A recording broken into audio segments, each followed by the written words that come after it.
Ladies and gentlemen, good morning. If you're in the physical room with us, might I kindly invite you to kindly please take your seats. If you're online, we're going to be kicking off in the next 10 seconds. Thank you very much. Allow me to say a very, very good morning to all of you and a warm welcome to Farming Forward. And this is a conversation that is made possible by Business Day Dialogues in partnership with Standard Bank Business and Commercial Banking. My name is Nozipho Shabalala, and it's an absolute privilege to be serving you as the moderator of this critically important conversation this morning. Now, this is a conversation that is really focused on the transformative power of climate-smart agriculture. We're going to be hearing from industry leaders who are at the front lines of policy and practice innovation. And they're going to be helping us to answer the question of how can we boost agricultural resilience? And how do we do that while we are securing a sustainable agricultural practice? And all of this with the intent of ensuring that we are forming a strong backbone, a circular backbone, a circular economy backbone for all the economies on the continent. So there are a couple of things that we're keen to understand. We want to understand how we might better integrate climate-smart agriculture into existing farming systems. As an example, we're keen to look at existing case studies. We want to lift some of those lessons and ask the question, what works, what doesn't work? But we also want to focus on technology and begin to unpack how we might leverage technology and apply it effectively to advance climate-smart agriculture. And so allow me to also extend a very special welcome to all of those who are joining us online, whether you're connected on the live stream or across the social media platforms. We're really honored and excited that you're here with us. You'll notice that when we get to the panel discussion, I'll have my phone with me, and that's because I'm going to be mining your questions and your comments that are coming from the online environment so that they converge with the conversation in the room. So please do participate and lean into the conversation. We do have a hashtag that we are using to amplify the conversation across all social media platforms, and the hashtag is Farming Forward. Really simple and speaks to the essence of our conversation today. So, before I get out of the way, before I get off stage, allow me just to say one last time. We have an incredible lineup of speakers. They're absolutely incredible. They are under a little bit of pressure because they're going to be coming up TEDx style, which means short, sharp, concise, to the point. They're going to be presenting some insights, and then all of that is going to culminate into a panel discussion towards the end of our time together. And in that panel, I'm going to make sure that we're carving out space intentionally to really bring your voice through your questions and your comments and your insights into the conversation thus far. And so, to start us off, by positioning climate-smart agriculture and giving us a frame and an on-ramp in order to get into this conversation, it's my absolute pleasure to invite Dr. Penny Byrne.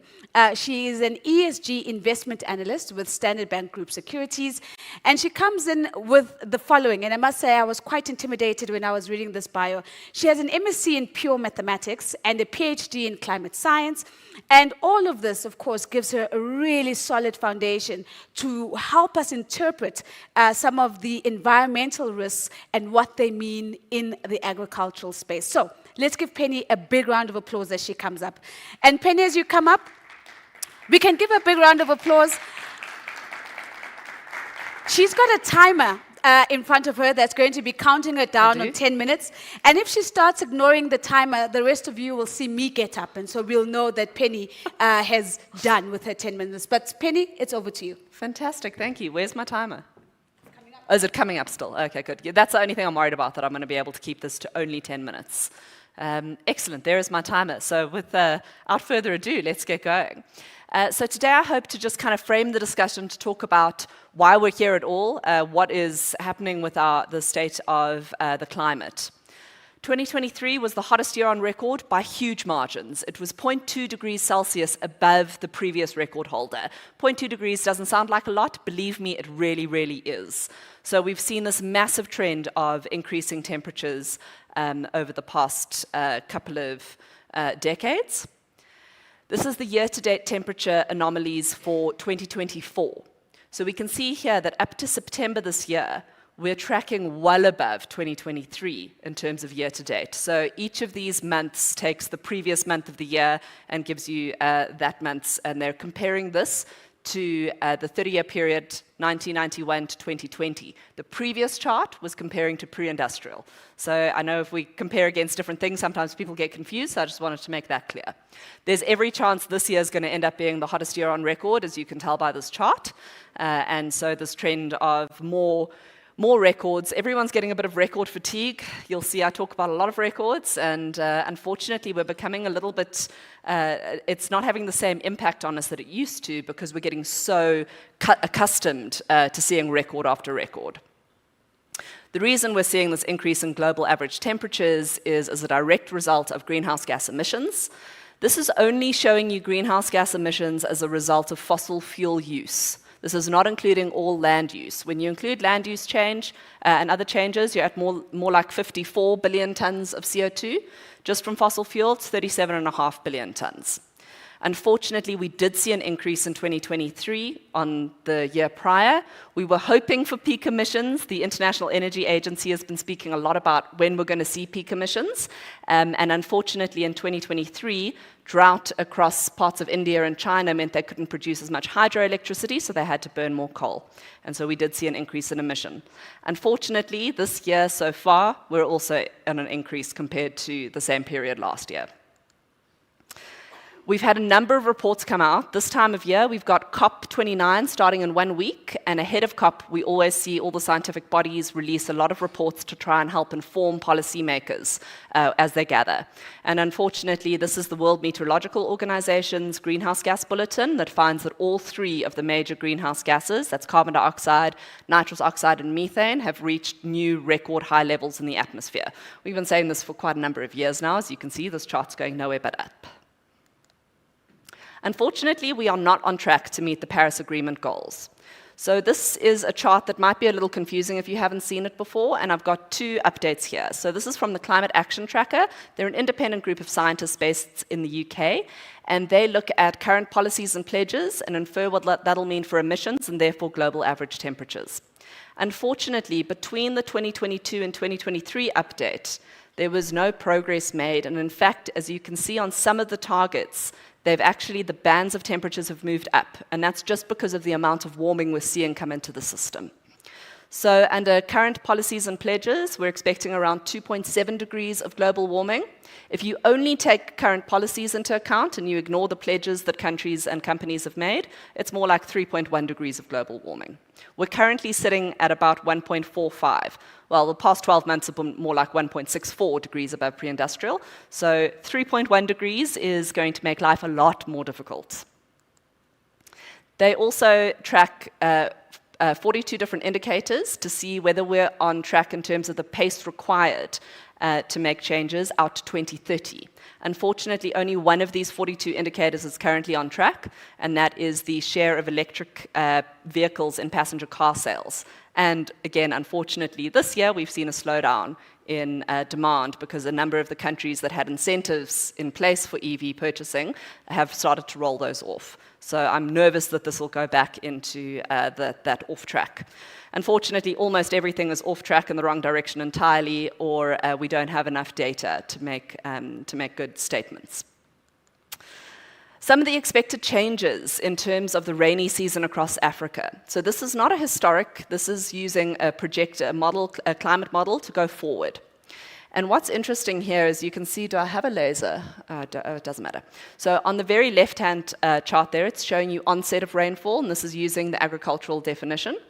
And here you can see that the onset, in the blues, onset is starting later. So blues is the positive numbers. So we're seeing the rainy season start later across large parts of Africa. We're seeing it end earlier across parts of southern Africa, and it's ending later across large parts of West Africa and Central Africa. The length of the rainy season, as you can see in red on the third chart, is shrinking. So the amount of time we have to grow our crops is getting less. And the seasonal rainfall, so that's showing you how much rain you get in a season. So in many parts of Central Africa, you're going to get a lot more rainfall. And for us here in Southern Africa, it's expected to become less. Some of the scientific reports I wanted to mention, the IPCC 6th assessment report does a fact sheet on Africa. I just wanted to give a couple of points from this. In Africa, agricultural productivity growth has been reduced by 34% since 1961 as a result of climate change. Unfortunately, all the risks are to the upside going forward as well as the world continues to warm. Most of the IPCC report also shows how much more damage and how much more difficult things will be under higher levels of global warming compared to 1.5 degrees. I wanted to mention water. We're seeing extreme variability in rainfall, either with too much or too little, and the economy. So we've seen that at least 5% of GDP per capita is expected to be, sorry, I'm reading that incorrectly. Across all African countries, GDP per capita is projected to be at least 5% higher if we hold global warming to 1.5 degrees. Sorry, that's why I was getting confused. I was like, it's not going to be higher, it's going to be worse. But sorry, that's because it's worse under more global warming. It's better under less. So I also just, sorry, this is a very busy chart. I just wanted to mention some of the other reports, as I mentioned, that have come out ahead of COP. And I've got 3 minutes to go, so I think I'm going to get through this. So one of the things that happened last year that contributed to the excessive warming we saw is that the land system absorbed almost no carbon.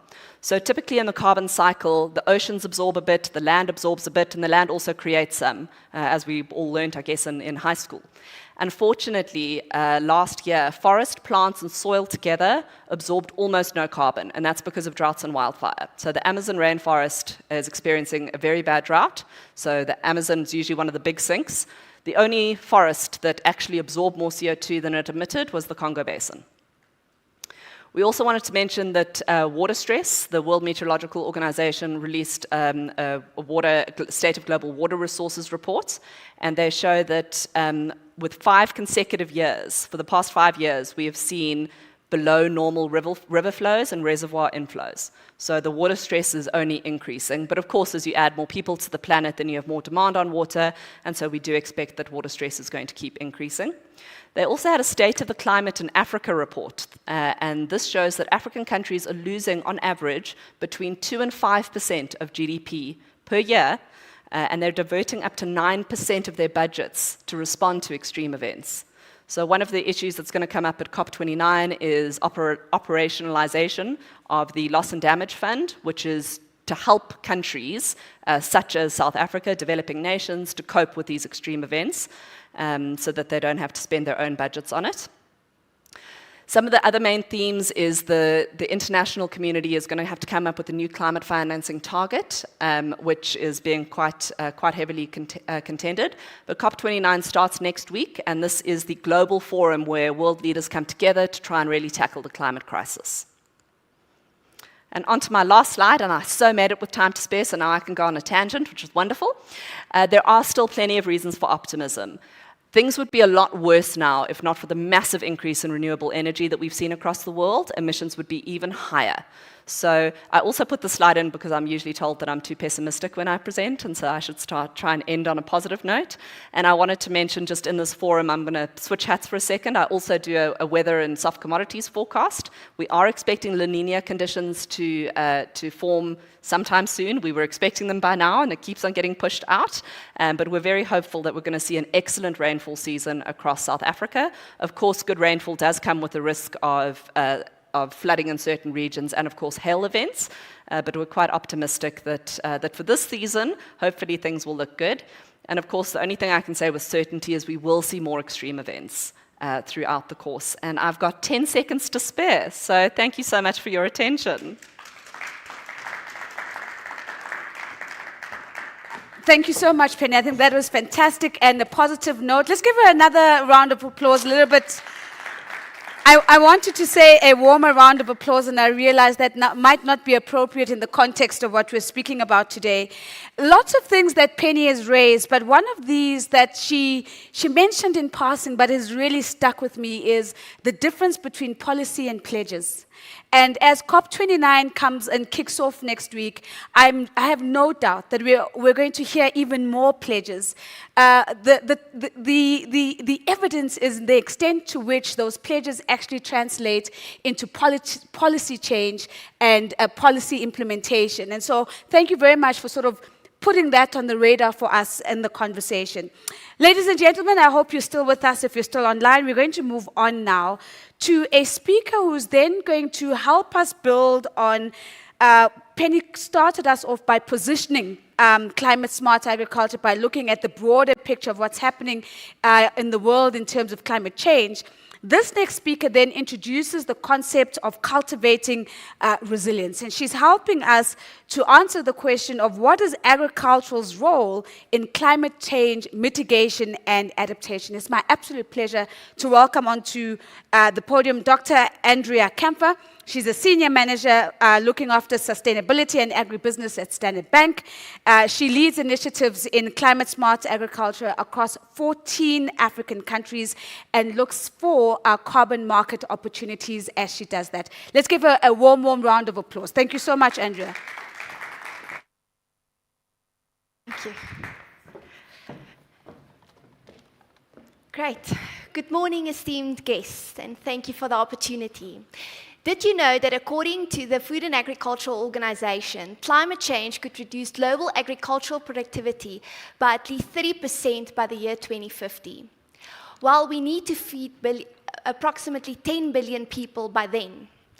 I'll never forget growing up in a small farm town where we would pray for rain on Sundays. Drought has been a harsh reality for my community, but one of many small towns struggling to thrive economically due to extreme drought conditions. Fields that has once flourished have turned to dust, leaving farmers to watch helplessly as their crops wither under the relentless sun. It is said, if the farmer struggles, the farm worker struggles, then the local business, and then has a ripple effect on our schools and our local economies in these areas. This personal story is just not an antidote, it's a reality for many. Today I want to discuss how agriculture is both a contributor to greenhouse gas emissions and a powerful ally in mitigating and adapting to climate change. Let's start by understanding the challenges we face. Climate change is not a distant threat, it's here, impacting agriculture in profound ways. We've heard that Dr. Penny spoke about the state of climate change currently. The African continent warmed at a rate of 0.3 degrees Celsius per decade between 1991 and 2023, a slightly faster rate than the global average. Around 60 million people were affected globally by the 2023 and 2024 El Nino, which has brought extreme weather events such as flooding, droughts, and heat waves. Vulnerable regions like the Southern Africa as well as the Horn of Africa were hit hardest, worsening food insecurity in areas already under strain. While this agricultural demand in Africa will need to be increased by at least 80% when we reach the year 2050. It is estimated that African governments have to spend $2.2 billion in managing weather-related natural disasters in 2023 alone. But the cost to the farmer is individually much higher. These disruptions do not only threaten the livelihoods of farmers, but also our global food supply. We're witnessing firsthand how climate change is reshaping agriculture. And we must recognize the challenge if we want to forge a path forward. Agriculture is the foundation of our survival. By nurturing the land, we nurture our future. Now let's explore what we mean by climate smart agriculture. So climate smart agriculture refers to the strategy for managing landscapes to address the challenges climate change and food security face. CSA is also known as CSA, Climate Smart Agriculture, aims to increase productivity, it enhances resilience, and it also reduces emissions of farming practices. So it's the three-pronged approach you can see on the screen. Therefore, mitigation and adaptation practices underpins the achievement of this strategy. Firstly, mitigation refers to the ways we reduce, avoid, and sequester greenhouse gas emissions in various practices. Some examples are regenerative agriculture. This is an approach that emphasizes the diverse farming systems, especially moving from conventional agriculture. By integrating crops and livestock, farmers can reduce emissions and enhancing biodiversity. Imagine a farm where crops and livestock coexist, creating the balanced ecosystem that benefits all. The solution is to adopt fresh perspective on how we cultivate our land. Another key strategy is improving our soil health. Practice like cover cropping, agroforestry, no-tillage only protect the soil but also sequester carbon, transforming it into a natural carbon sink. Healthy soil is essential for resilient crops. It's a win-win situation for the farmer as well as the environment. Precision agriculture is also revolutionizing the way we farm. By using technology to optimize resources such as using water and fertilizers more effectively, can farmers reduce their waste and enhance their productivity. This not only decreases emissions, but also leads to more effective use of our precious resources, reducing input costs and more sustainable profits over the longer term. Additionally, many farmers are also harnessing renewable energy resources, such as solar and wind. Imagine a farm powered entirely by the sun, not only reducing the reliance on fossil fuels, but also cutting energy costs. Taking this further, when linking a solar system to an irrigation system, that can also effectively use our water resources. The shift to renewable energy can play a critical role in making agriculture more sustainable. Additionally, mitigation strategies can look like any efficient equipment, such as example, no-tillage implements, fuel-efficient or electric tractors, reducing food loss and waste, hydropower, improved feeding practices for livestock, biodigesters, crop rotation practices, or recycling. A practical example is investing in a waste-to-energy solutions on a dairy farm, such as a biodigester, which converts animal manure into energy while producing fertilizer as a byproduct. By adopting these practices, the farmer not only promotes the circular economy approach on a farm, but also mitigates its emissions and disposes of its waste by transforming it into a valuable resource. As climate-smart practices sequester soil organic carbon, it presents an opportunity to earn carbon credits and incentivize those who are fostering the environment. Various solutions through waste to energy, biochar, soil organic carbon, agroforestry, it's just some of the practices farmers can uptake to earn additional income. The key lies in reimagining our approach to agriculture. Alongside mitigation, we must focus on adaptation strategies. So adaptation involves adjusting agricultural practices and systems with impacts of climate change, ensuring that there's resilience and sustainability in the face of changing conditions. One significant avenue is investing in resilient crop varieties, as you'll see on the screen. Crops withstand extreme weather conditions such as drought-resistant or flood-tolerant varieties, and this can bolster food security in many vulnerable areas. Water management is another critical area of innovation. These technologies like drip irrigation or rainwater harvesting can improve efficiencies or effectiveness on farms who needs resilience against water scarcity. By adopting these practices, farmers can ensure that they're using water more wisely, even in times of drought. Other adaptation practices include agricultural insurance, weather forecasting, sustainable water solutions, and integrated pest management. Climate-smart decision-making underpins the success of implementing these practices. A practical example is investing in practices that safeguards crops against drought by implementing soil moisture conservation techniques such as mulching or cover cropping, which enhance water retention and improve soil health. Furthermore, investing in technologies that improve water efficiencies in dry regions or improving drainage systems where there's waterlogged field crops. Standard Bank's climate-smart agricultural strategy supports this three-pronged approach through our decarbonization solutions, such as smart water, energy, equipment, and practices. And it is to build resilience and promote lower emissions while we need to ensure that the farmer at the end of the day stays profitable. According to the World Meteorological Organization, the cost of adaptation costs between 30 to 50 billion US dollars annually over the next decade for governments. But the question today is, ladies and gentlemen, but what will that cost be for the farmer? Will it be his land, his inheritance, his assets, his hard-won labor? Innovation is the key to unlocking the potential for our challenges. Let's innovate ourselves out of this crisis. Now, as I conclude, I want to leave you with a powerful call to action. We all have a role in supporting sustainable agricultural practices. That's either through advocacy, investing, making informed consumer choices, or engaging in communities. Each of us can contribute to this vital cause. We stand at a pivotal moment in the fight against climate change. We have a choice. Adapt and thrive, or ignore the signs and face the dire consequences.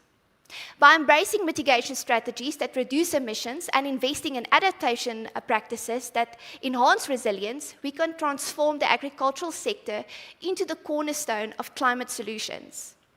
Imagine a future where agriculture not only feeds the world, but also serves as a robust buffer against climate change.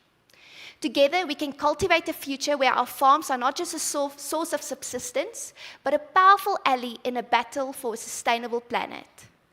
The time for action is now. Let's rise to the challenge and grow a sustainable future. Thank you.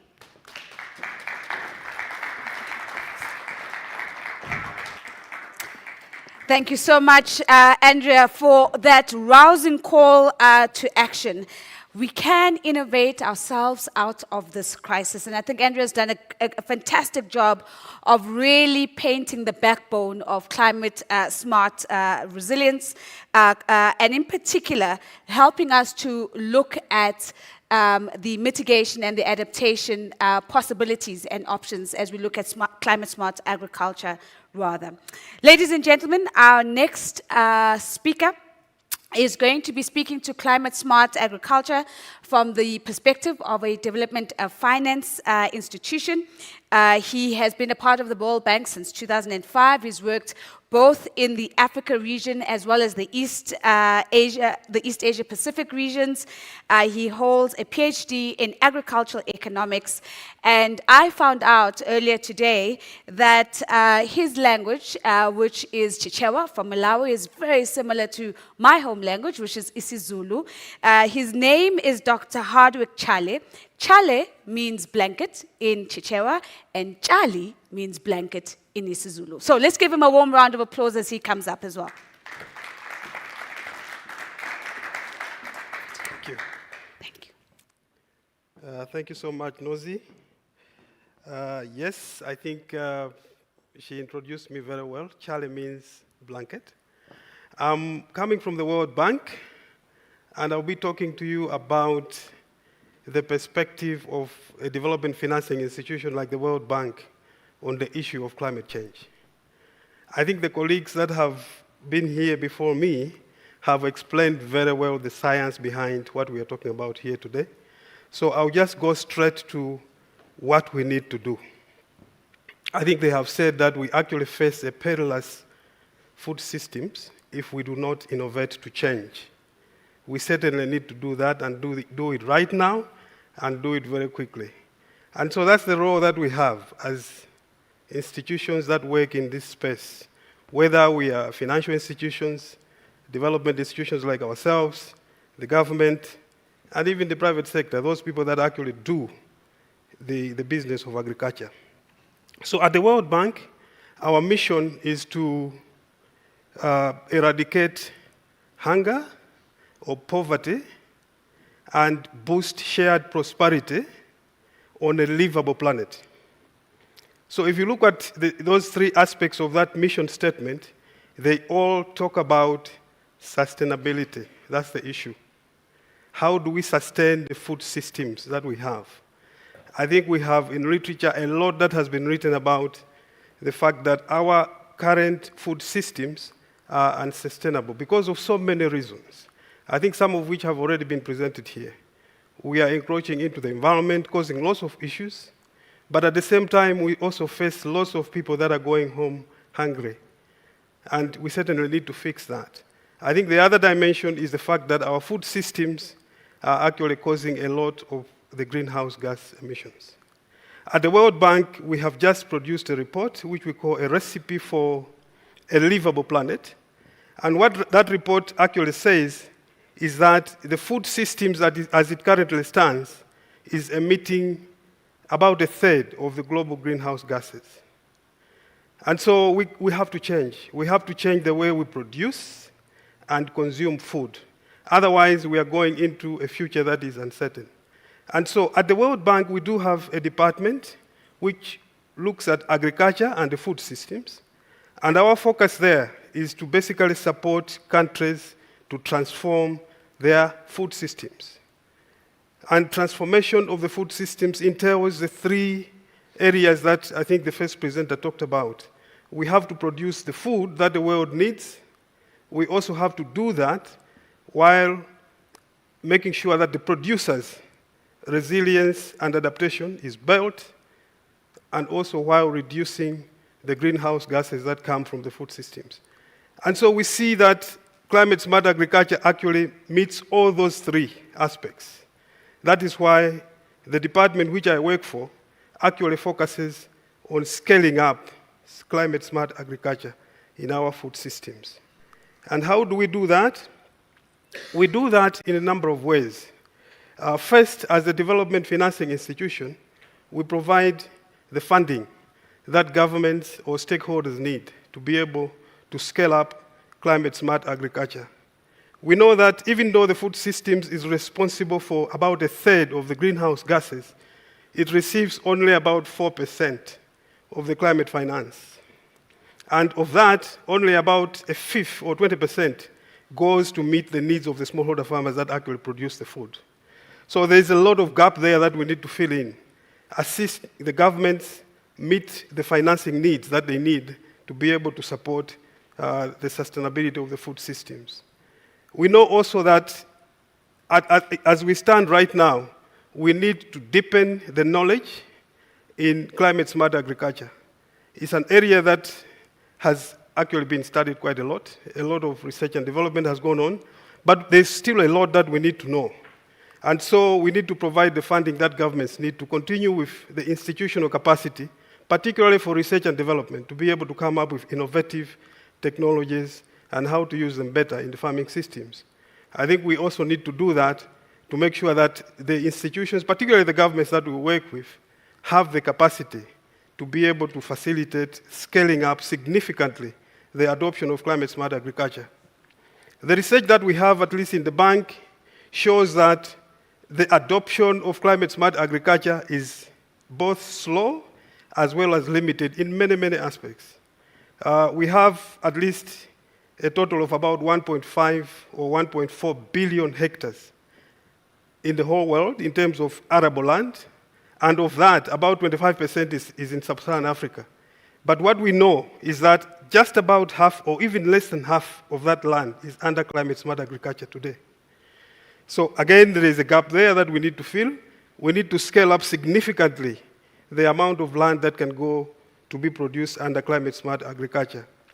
There is a food situation or a food crisis that we are facing as a people. We know that by 2050, I think we'll be talking about 9.7 billion people on the planet. In terms of the demand for food, is going to be increasing at about 56%. The FAO, the Food and Agriculture Organization of the United Nations, actually predicts that food production has to increase by about 60% to be able to get us to the point where we meet the demand and supply for food. Again, that is an area where we need to focus our efforts to make sure that we are able to get a food system that performs to produce the food that we need. Now, lastly, at the World Bank, what do? We are supporting governments with financing, as I've already said, but we are also supporting the governments with analytics, diagnostics that help them to make better decisions in terms of the policy, the programming, as well as the implementation of climate-smart agriculture technologies.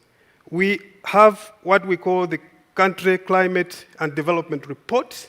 I think most of us have heard about the CCDR, which is a new diagnostic that basically helps the countries to prioritize the investments that go towards sustaining the food systems.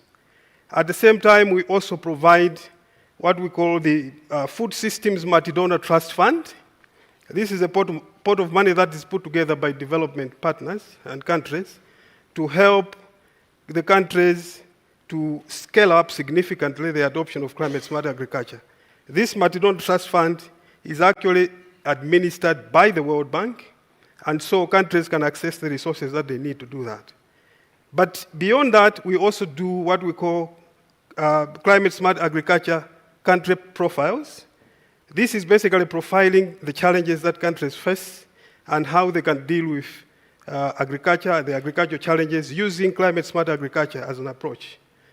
Secondly, we also do, beyond the profiles, we do what we call climate-smart agriculture investment plans, basically putting together a profile of projects that governments can actually get into to be able to at least improve the sustainability of the food systems.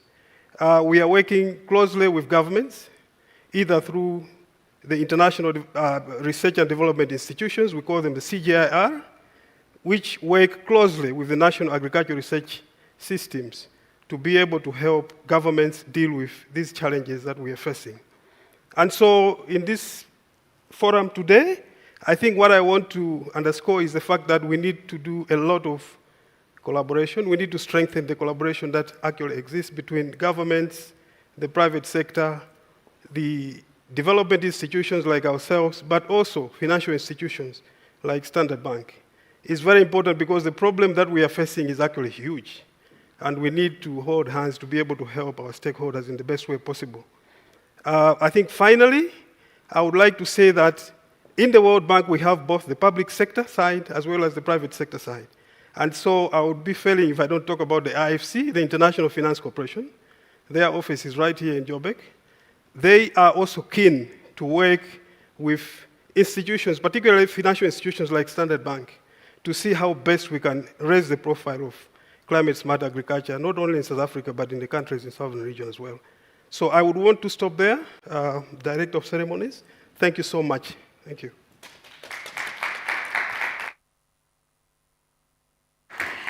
Thank you very much. Dr. Chale, for that. Ladies and gentlemen, I just want to pause on something that you've said, which I think was actually quite important when you speak about it's not just about the money, but it's also about the capacity around the use of analytics so that we are able to get better data, and better data leads to better decisions. And so I was a little bit cheeky and I thought, if we were to turn that into a really sexy phrase for the World Bank, and of course we'd own the IP and then they would pay us for it, Dr. Chale, I thought dollars and data sounds like a really sexy way of thinking about money and analytics at the same time. But thank you very much for that, because I think you've given us color to understand what actually goes into the business of scaling, something that might be seen as a new practice, a new technology, a new approach, and how do we integrate that into the mainstream agricultural practice and the role of development finance institutions in doing exactly that.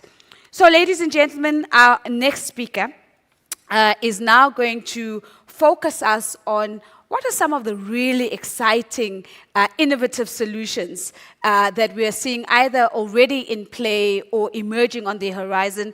And these are solutions to combat food insecurity, and particularly to do that by focusing on waste reduction. Nikki Newman is the head of agribusiness platforms and innovation at the Standard Bank Group. She's a keynote speaker as well. She delivers insightful commentary on the agri sector in South Africa across a number of platforms, and is certainly a voice that many are familiar with on the continent as well. Her focus areas tend to converge around innovation, technology, and data-driven insights. Let's give Nikki a big round of applause as she comes up, please.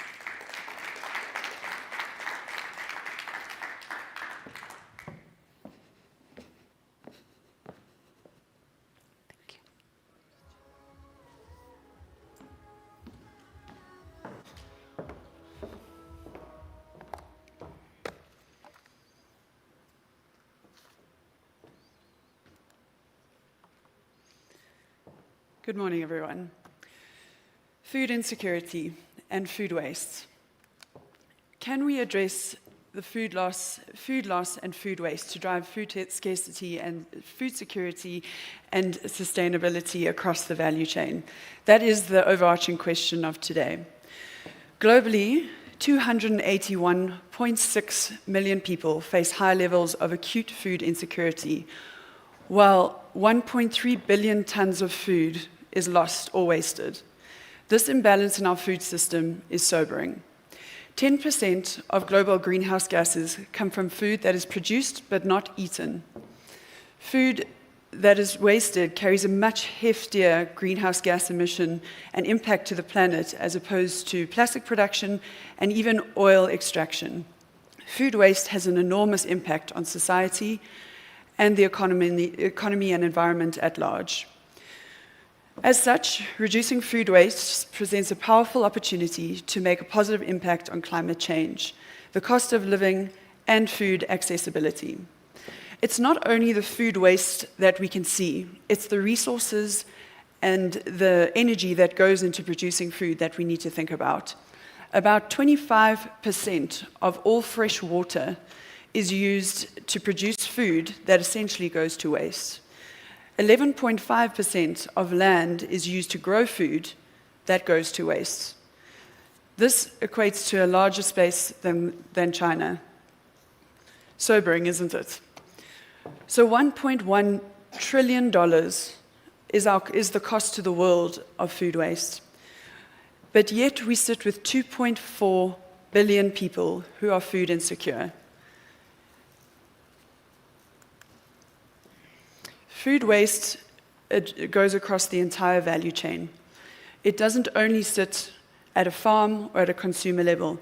It goes the whole way through. We heard about it earlier. It's the full supply chain, from farm through to production, distribution, and to our plates and to your fork.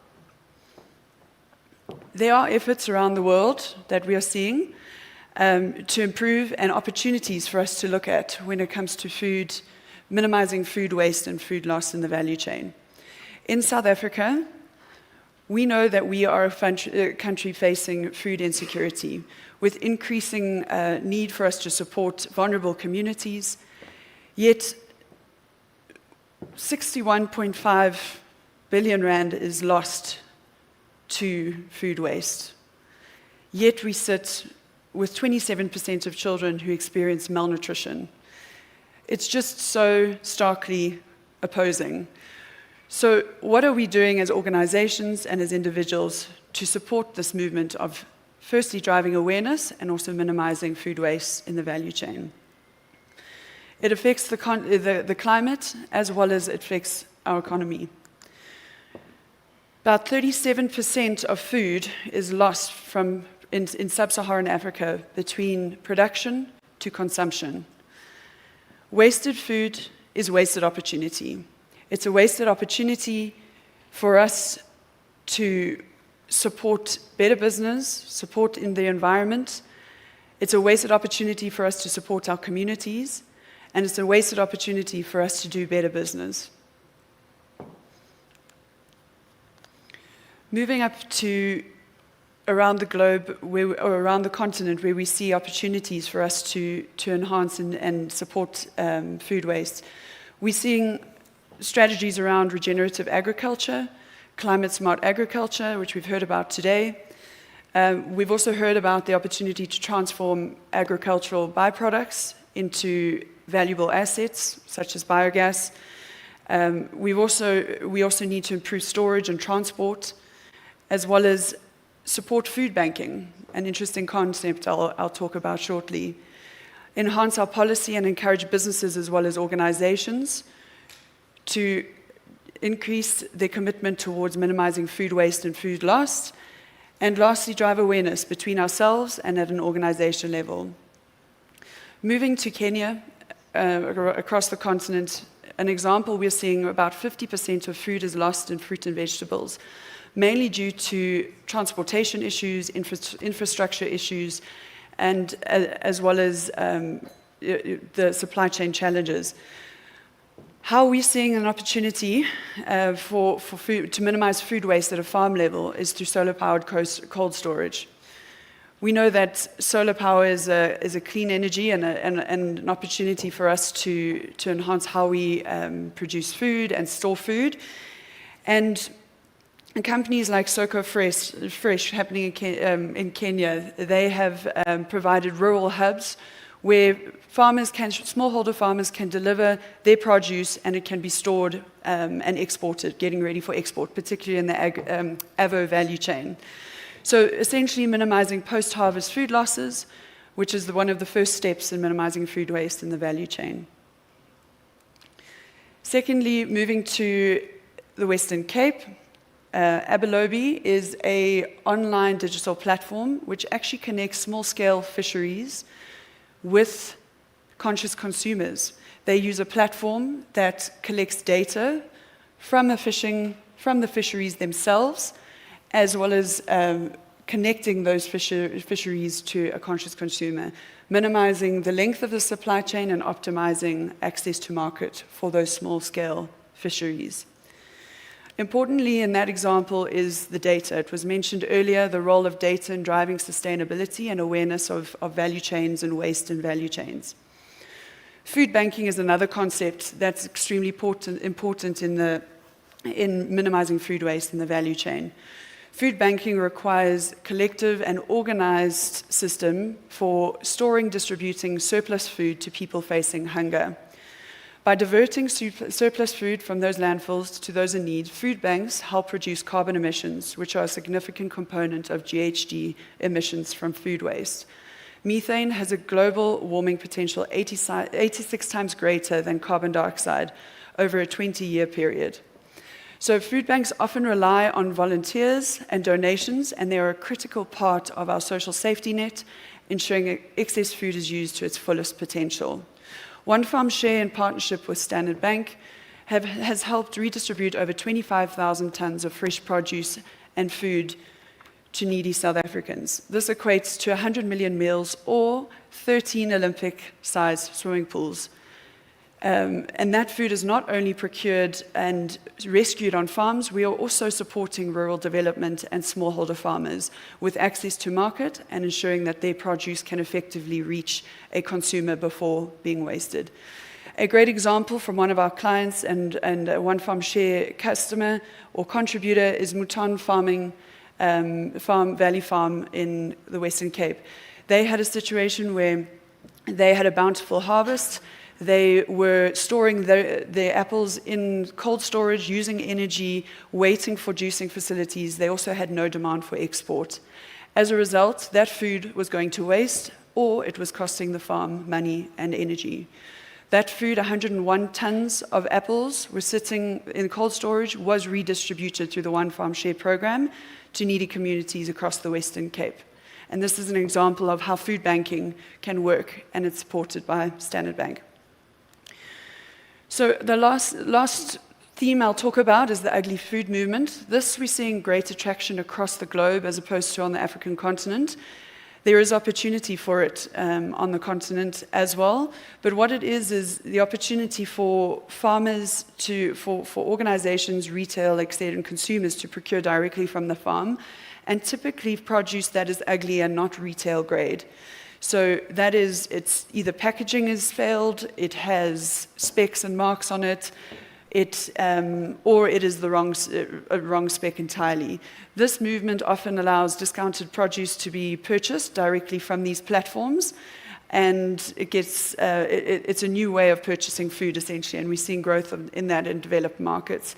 And then lastly, the example of Too Good To Go. They're also a marketplace tech platform operating in Europe. They connect restaurants who have surplus produce with consumers who are willing to purchase it at a discounted rate, minimizing waste and the resulting carbon emissions. So we're seeing how technology and innovation, data can apply across the supply chain and support the movement to minimize food waste. Often an initiative that's overlooked by many of us and by many businesses and strategists is the opportunity for us to create an impact by minimizing food. It's said that minimizing food is one of the most impactful ways that we can support and minimize climate impact By 2100, they said about 2 degrees could be minimized as a result of just driving down food waste across the value chains. So the opportunity is there for us.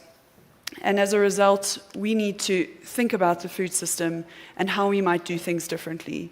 Importantly, we need to think about how we as organizations and individuals consume and engage with businesses who have aspirations to either deploy climate-smart agriculture or minimize food waste across the value chain. There is no time to waste. Thank you.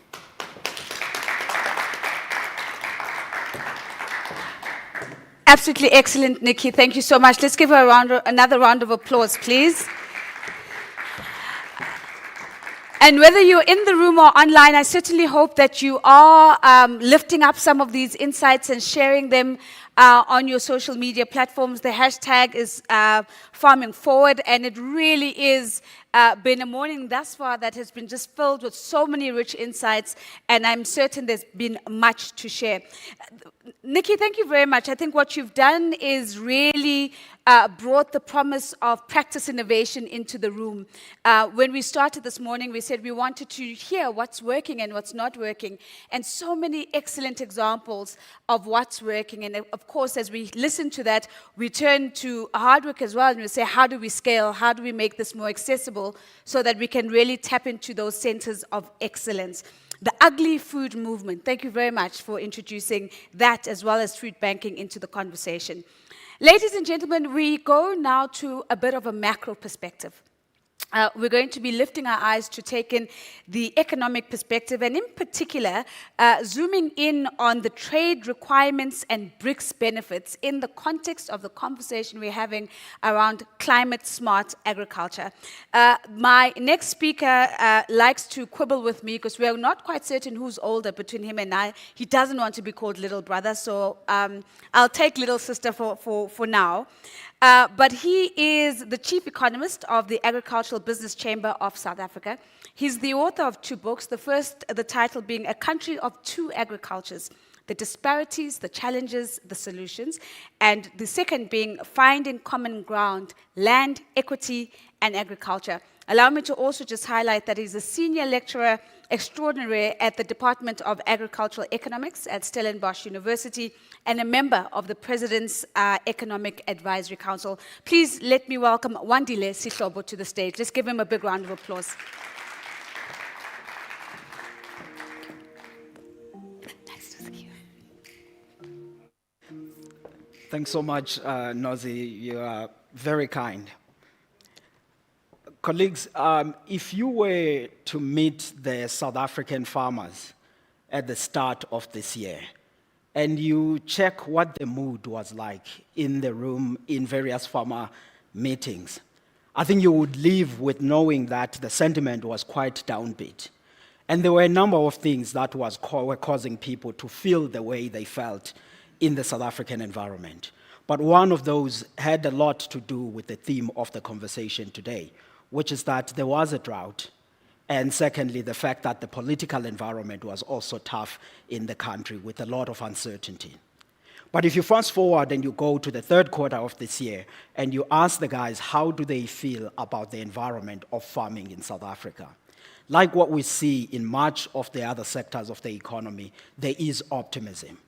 Folks are looking forward, and they believe that the future for this sector is heading towards the right direction. There are a number of things that people use to measure how the sentiment in the farming sector is looking like. And all of those, since from around about the beginning of Q3, they've been pointing out and suggesting that there are a number of things that are going right. But the environment in a cost-wide on a tangible things has also improved. The input costs in the farming sector have somewhat become better. They've declined. The major things that people use, the fertilizers, agrochemicals, and everything else. But also on the weather side, the climatic conditions are looking up far better than what we experienced the last quarter. And I'm sure people like Penny at Standard Bank have told you about how they feel about the climatic environment. But some of the things that we watch on our side, they suggest that we are indeed heading towards a La Nina.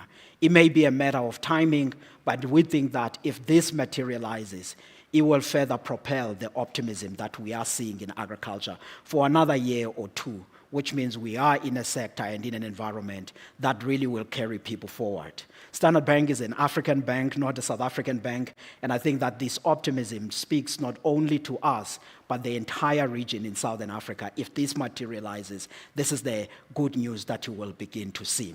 But of course, in South Africa, not everything is lovey-dovey and rosy. There are long-term challenges that the farmers face. The issues related to ports, the issues related to weak consumer spending, those are all of the long-term problems that people face. And of course, a number of inefficiencies in the municipalities and elsewhere that weigh heavily on the way of doing business in the farming sector. But I think some of the important things that have been with us for quite some time is also this theme of the geopolitics, which increasingly, day by day, the world is becoming more complicated. And this is the same thing that has actually made us, as South Africa, to take the message about strengthening our trade in BRICS so important in agriculture. Because the BRICS community is not only a hedge against a number of risks that we are seeing in the world, but it's also having a serious economic possibility for South Africa. That community, before the addition of the other members in Johannesburg last year, was already importing from the world market just over $300 billion of agricultural products each year. And if you add now the new members that have subsequently joined the BRICS grouping, you are looking at roughly half of global agricultural imports in this one particular grouping, which is why, as South Africa, we felt that it is important to get there and be part and parcel of the movement of strengthening and deepening agricultural trade in this group. And this is not a once-off thing, because if we look over time at how agricultural trade in BRICS has been moving, particularly imports, we have consistently seen the improvement over time throughout this period. And yes, it is one country that is the only game in town, because China takes up over 70% of those agricultural imports within that grouping, which is why I think also South Africa and the recent engagements that we have been having with China are so important on ensuring that we participate and we deepen trade with that particular country, while at the same time also ensuring that some of the BRICS members are some of the countries that we strengthen relationships with. The story of China is best appreciated when you are looking at these agricultural imports. If you are just sampling it and looking at how much on the agricultural trade deficit that they are having, it is nearly $117 billion when you are looking at their exports and the imports of agriculture and seeing how much they need. And you will all agree that that's almost equal to the Kenyan economy in terms of size. So it is quite a sizable market. Whatever happens to China, the needs for imports of the food products will remain as large as what we are seeing today. And I'm sure many of you then are asking to say, if then this BRICS has so much possibility, how much today are we actually getting as South Africa in terms of that market? We are not really playing a significant role in the BRICS as yet. The BRICS countries account for only 8% of South Africa's agricultural exports. That is almost equal to the UK, because in the United Kingdom, we send about roughly 7% of our agricultural products there. And there are two major challenges that we have been facing. It is higher import tariffs and also some phytosanitary barriers, which speaks to how the products are handled, how the products are grown, how's the livestock handled, all of that. That's the phytosanitary challenges that we face in the BRICS community. So you can either look into this one way and be negative about the grouping and say it's getting us into so many problems, but we are not seeing the benefit of it. Or you can be optimistic and see the fact that half of global agriculture is within this grouping, and we have to resolve those two aspects in order to deepen this trade. And I think South Africa is doing the right thing by actually becoming more optimistic, because all of those risks that we have seen in the world, either geopolitical or environmental in the EU, or some economical, those are not going away, at least over the foreseeable future.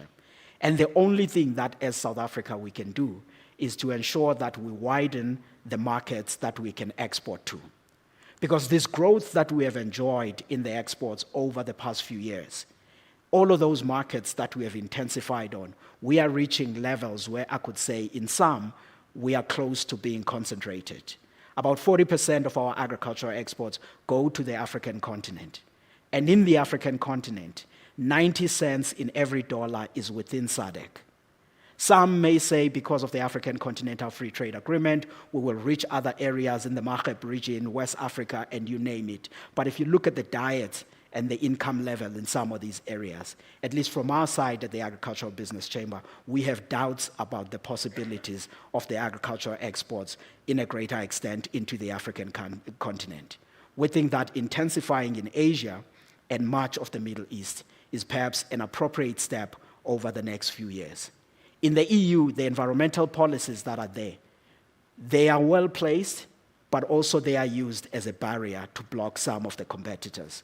We've learned this the hard way in our citrus industry, and we have nothing to believe that going forward, those will ease up. We think that in Europe, protectionism will become part and parcel of the game. When the farmers went on strike in the EU earlier this year, they demanded a number of things. They said the input costs are high, they needed to be subsidized, but one of the undertones that they said to the lawmakers was that they needed to be protected against some of the products that are flowing into the EU. All of these things to us, if they are not addressed, they are risking the progress that we have seen as South Africa. Because if you think about 1994 up until to today, the South African agricultural sector has more than doubled in volume and in value terms. There are two major catalysts that have been behind our progress. One is the investments that we have put at the production level, using better genetics and better seeds to improve the farm productivity.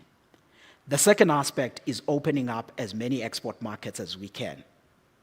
And we opened more export markets in the early 2000s. In year 2001, we were exporting about $2 billion worth of agricultural products. Today, we are exporting just over $13 billion worth of agricultural products. About half of what we produce in value terms go to the export markets, and we are the only African country in the top 40 global agricultural exporters. And at a household level, we have food insecurity challenges, but at a national level, we are food secure as a country, and we are the only we're the most food secure country in the sub-Saharan Africa region. And I think if we want to maintain those gains and ensure that the clients of the bank, which is the farmers, are also as profitable, we have to embrace then this story of saying we must open up as many export markets as we can. Then what are we saying? What is it that South Africa is putting forward with regards to BRICS? South Africa has put forward a number of things. The first one was that the BRICS grouping, as it stands today, it's not a trade bloc, it is a political grouping. For it to last in an environment that is changing as today, it has to have an economic ambition. And that economic ambition has to be rooted with opening up as much export markets as we can, finding out some form of a trade agreement that we can all agree on. A trade agreement takes time to negotiate. It can be 5 years, it can be even 10 years, or it can even beyond that. Which is why we thought that in the near term, we need an intergovernmental engagement on a bilateral basis to engage with. And in BRICS, I will be frank, we are not interested in all of the countries as South Africa. We are deeply interested in China in terms of agricultural trade, in India, Saudi Arabia, and Egypt, because those are the countries that are showing much more stronger demand for high-value products that we are producing. But also those are some of the countries where we have some form of routes, of trade routes that can be established, because in the end of the day, it's one thing to discuss at the political level, as we have done with the African Continental Free Trade Agreement, and it's a second thing to actually move product practically and making sure that they reach market. And with some of these countries, we think we have a high likelihood on doing that. And in the near term then, we can begin to think about a long-term agricultural trade agreement that we can reach as the BRICS grouping. And I think if you look at South Africa as a country that still have over 2 million hectares of land to be planted, has many trees that have been planted that we are yet to harvest, we quite frankly need as many markets as we can to put our products. In our fruit, on average, taking fruits alone, we're probably now today exporting about 80% of the fruit that we are producing. If you consider the volume that will come over the next 3 or 4 years, only just on the trees that we have planted, it is only right that we intensify and we think about the export markets in order to be able to be sustainable as a sector. And BRICS is one of those groupings that we want to intensify on. Thanks, Nozi.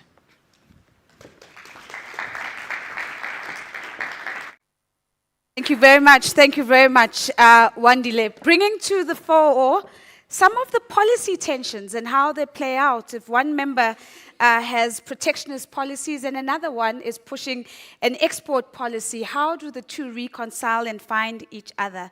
And of course, the big question is, how do we unlock the BRICS basket? I thought it was really interesting that you highlighted for us or reminded us that this is a political bloc. And in order for us to really talk trade, there has to be embedded therein an economic ambition. And so it sounds like there's still quite a bit of work for us to do in that regard. I also found the analysis of diets and incomes on the continent quite interesting for what that means for export demand into the continent. And it's that level of detail that really allows us to understand the potential of the African Continental Free Trade Agreement. Wandile, thank you very much. Ladies and gentlemen, our final speaker, before we take a break and then come back for the panel discussion, and I think it's quite fitting that this next speaker then looks to the question of how do we then finance this transition? How do we finance the transition from agricultural practice as we know it to mainstreaming climate-smart agriculture? And how do we do that within the context of the African region, knowing the nuances, knowing the challenges, and knowing the opportunities? And so it's my pleasure to welcome to the podium Leon Kotza. He's the head of agribusiness, looking after African regions and offshore business and commercial banking at Standard Bank. He supports 14 African countries where Standard Bank has agribusiness operations, and this includes Mauritius, the Isle of Man, and Jersey. Let's give Leon a big round of applause, please. Thanks, Nozi. Morning, ladies and gentlemen. Thank you very much for this opportunity. I must say, as I was listening to all of the presenters before me, I really don't have to emphasize the need for food security in Africa.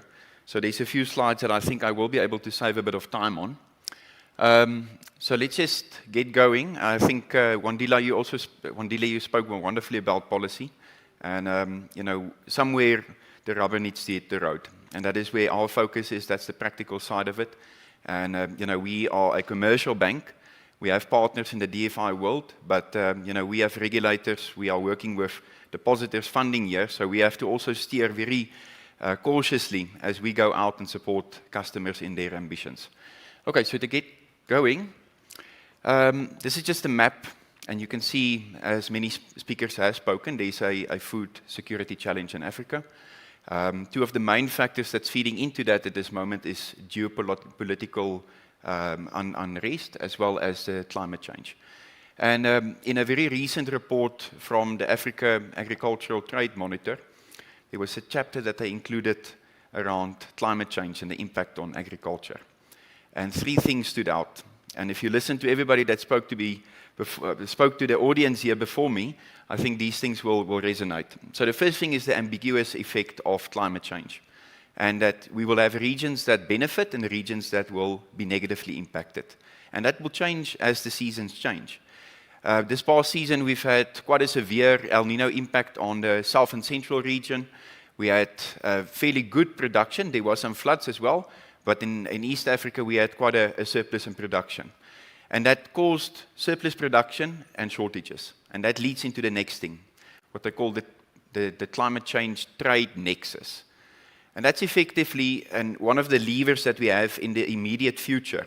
And as a bank where we are establishing the ability to move commodities from one part of the continent to another part of the continent. These are very simple things. It's trade products, and we need to have the right risk appetite and financing in place for that.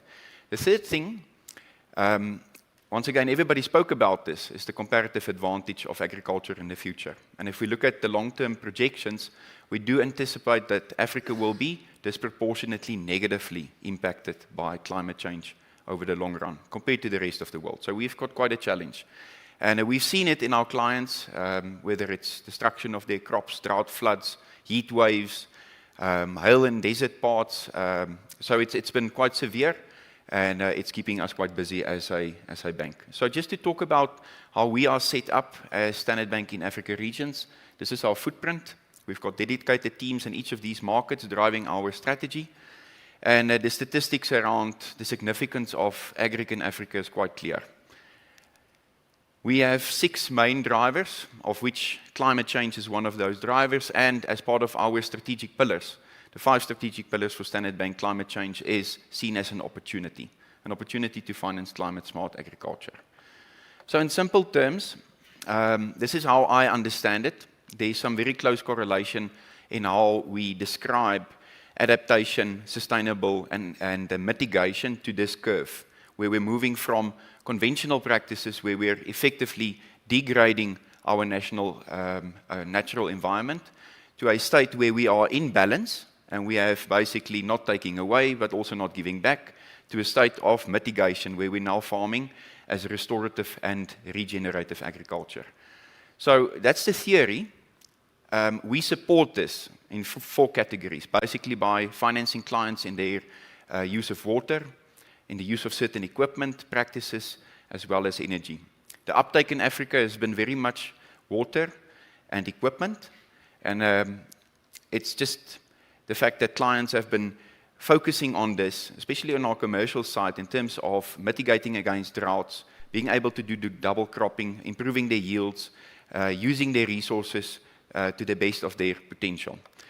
So, broadly speaking, in Africa, we've got these 2 broad categories, commercial and small-scale opportunity. Now, the first thing at the top of the slide, I just want to explain that agriculture is not just the producers. We see it across the value chain, and that helps us to understand the risk also associated across a specific commodity. If you understand the supply and demand dynamics, the way the profits and margins would shift from one season to the next, we are able to service our customers much more holistically. So on the commercial side, when I think about our commercial customers in Africa, what first comes to mind is this journey. The journey from adaptation all the way to regenerative agriculture. And very little customers can afford to do this in just one go. Agriculture is a very capital-intensive sector. Equipment is expensive. Changing your practices it just doesn't happen overnight. So what we basically do is we do this step by step. And climate-smart agriculture is really underpinned by the affordability of our customers. And if you ask me, and as a specialist in the bank, we basically look at our customers and how they compare with the industry in viability studies, and we will always be looking for those comparative advantages. What will make this customer survive the next cycle better than the next door client? And at the end of the day, I do see the adoption of climate-smart agriculture as a competitive advantage. It makes commercial sense, and if we look at the premium markets that Wandile was just talking about, where they have carbon border adjustments, clients will be limited to access those premium markets if they do not go on this journey. So to move on to the small-scale side, what comes to mind there is definitely partnerships. Partnerships with the anchors in our value chain that helps us to support these farmers with extension services and support them through good advisory throughout the season, but also working with DFIs. So DFIs enable us with certain resources. They enhance our risk appetite, and we typically see that there is risk-sharing, technical assistance of some sorts, as well as funded arrangements where certain incentives are made available to the bank. The problem we have faced, however, is that if we look at our approach to the small-scale opportunity in Africa, it's quite narrow, and we prefer to go into environments where we have a closed-loop environment, that we don't have the risk of side selling. Once again, we're a commercial bank, and we have to lend viably. So in a closed loop, close to an anchor, and with a DFI support, we can support these customers, but that means we can't go in a broad market approach, a shotgun approach effectively. And that if we look at the DFI funding that is normally made available to us are very narrow, a very specific target group, and certain terms and conditions and criteria that's attached to it. So that makes the scalability of it quite challenging. Another thing is, DFIs gives bank hard currency, USD. And unfortunately, our small-scale customers do not export. So immediately we've got a forex mismatch, and that's a problem. In the commercial side, those clients are much more export-orientated, and their hard currency makes a lot of sense, but that is one of the challenges. If we can find long-term, cheap local currency, that would be fantastic Hardwick, doctor. So just to talk about some of the challenges that we have also is that the monitoring and reporting when it comes to small-scale farmers. These clients are in very remote areas, they're far away from our branches, and the bank doesn't have the capability to put people in each of these far off rural areas. So that is quite a challenge for us as an organization, and our core banking systems are really not set up for some of the data points that's currently required when it comes to reporting to your DFI partner. But we are working on that as part of one of our innovation platforms. So the focus in a small-scale farmer environment is very much on adaptation. If we look at outgrowers, when they grow soybeans or maize or barley, is providing good seeds, good advisory services, access to insurance. So very much basic things, business as usual as far as the commercial environment is concerned, but these farmers are currently not always getting access to this. On the livestock side, very much focus on genetics, improvement of genetics, feed and grazing and animal health. And then on the preservation of food side, where we have perishables like in the milk value chain and fruits, there we try and work on the efficiencies across the value chain to get product to market as quickly as possible. Agroforestry is also a very interesting concept, and I think it makes a lot of sense in Africa, where you have 5 or 6 crops effectively growing in the same hectare. The manual nature of it fits very well for the small-scale farmer, and there's 5 or 6 revenue streams every year, and it's a very balanced environment in which the farmer is effectively operating. Okay, moving on to my last slide. Now, we had to speak a bit about ESG as well. So ESG can be a very broad term, and there's an ESG tool that we have to fill in on each of our customer applications. The ESG tool looks at a variety of things, from labor practices, whether you have all the right permits, licenses, regulatory approvals, whether this is a cultural heritage site, whether there is pollution, whether there is resettlement of some sort, and it's a long list. And we do rely on external parties to provide us, that's got the necessary authority to sign off on these types of permissions. We rely on those data points to internalize to the bank to say that yes, we have taken an appropriate ESG evaluation of this project and that we understand what we are getting ourselves into. But coming back to the theme of climate change and food security, I think our North Star and our call to action is really around these 5 elements, and that is solving for food security in Africa, to drive employment, since agric in Africa employs a very large part of the population, and we are the users of a lot of land and water. We're the custodians, and we need to do it responsibly, and we've got a role to play when it comes to climate-smart agriculture, and we see that as an opportunity, not necessarily as a problem. Driving continental trade, yes, Wandila, you just spoke about the fact that in Africa trade is a challenge. We need to build those bridges. We need to open it up. And that is, in the short term, most probably one of our easiest, perhaps, mitigating actions is to move food where there's surplus production to areas where there's shortages.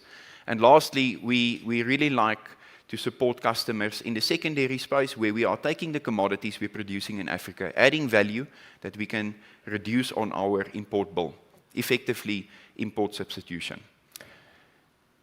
So I think that is my story. Thank you very much. Thanks for listening, everybody. And as an example, I was asked to just introduce a video of one of our customers from the Eastern Cape, Lomar, where we supported the customer on one of these smart water/energy solutions. So enjoy.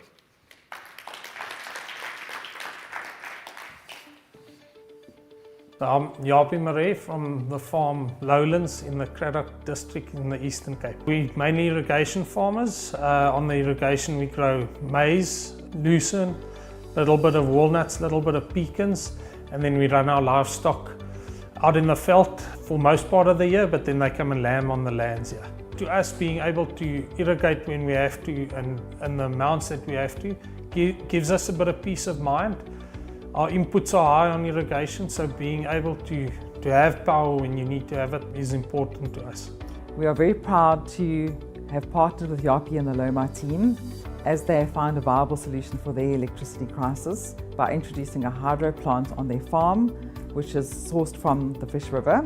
Financing this hydro plant is the first for Standard Bank South Africa. This signals to the market that we're open for business in partnering with our clients and finding alternative solutions for the current energy crisis. Our relationship with Loma span over many years. It's a very close relationship, and that enables us to have a very good understanding of the farming operation and whatever their aspirations is, and to assist us to come up with viable solutions. To do this, we have sector specialists within our team who work closely with clients and technical solution providers to unpack the details around the technologies being adopted, as it is important to ensure that the quality of the systems and backup service available is at the requisite levels for what the client wishes to achieve. The way they've been involved right through the whole project has been unbelievable. We've had numerous site visits, and if there's been a hiccup here or a money shortage there, they would know exactly why we needed it, and they were so helpful, so we're very pleased with that. The hydro plant will ensure a constant supply of electricity, and it will also have the added benefit of a cost-effective electricity to the farming operation. There's no impact on the environment. The required environmental studies was also done. So the water is, in any case, just channeled out of the Fish River in the canals to where it goes to the various farmers and the lands where it's required. The water is just, in this case, channeled through the hydro, and then it just flows back into the Fish River again. The significance of a project like this is that it addresses all three aspects of cost, supply, and sustainability for our client, and hence we were very pleased to support them in this journey. So sustainability is me and my kids and my grandkids being able to farm on the same farm, doing it long term obviously, and working with nature and without influencing our yields. And I think that's the nice thing about a hydro. It's green energy and it adds value to our products. Of course, I would recommend Standard Bank to other farmers. The excitement from their side in this project was unbelievable, and they really stood by our side and supported us all the way.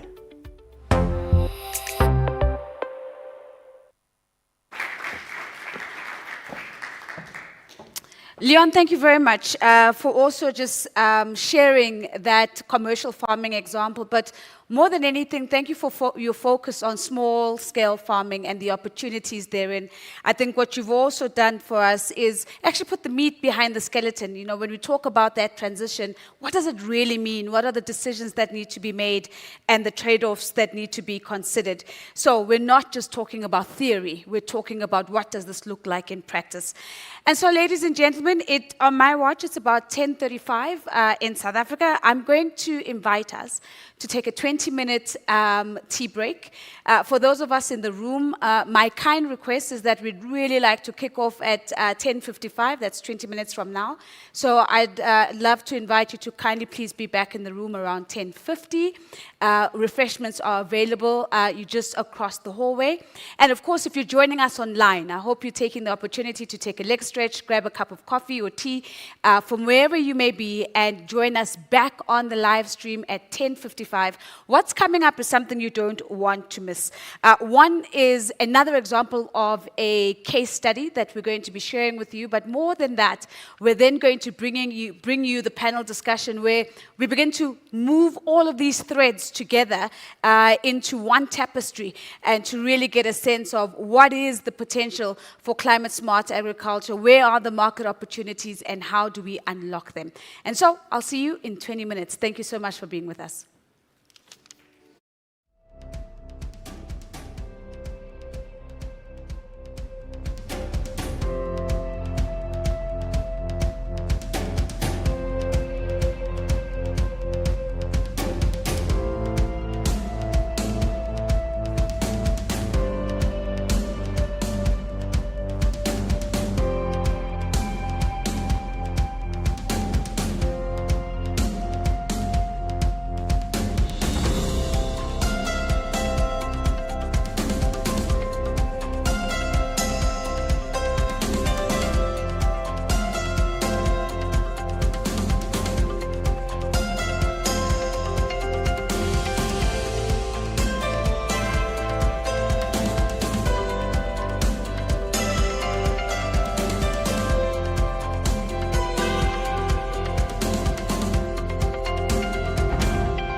Welcome back, ladies and gentlemen. Thank you so much for your kindness of being back in the room on time. If you're on the live stream or on social media, welcome back. Thank you so much for being with us again. Remember that the hashtag that we're using is Farming Forward. Now, ladies and gentlemen, before we get into our panel discussion, I've promised that we're also going to be continuously sharing case studies that help us to answer the question of what works and what doesn't. Leon introduced us to one case study just before the break, so I'm going to kick off with another case study. It's a short video that we're going to be treated to, and then on the back of that video, I will then introduce my panelists and welcome them onto the stage. Let's turn our focus to the screens.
Absolutely the kind of stories, client success stories in particular, that I'm sure we all want to see.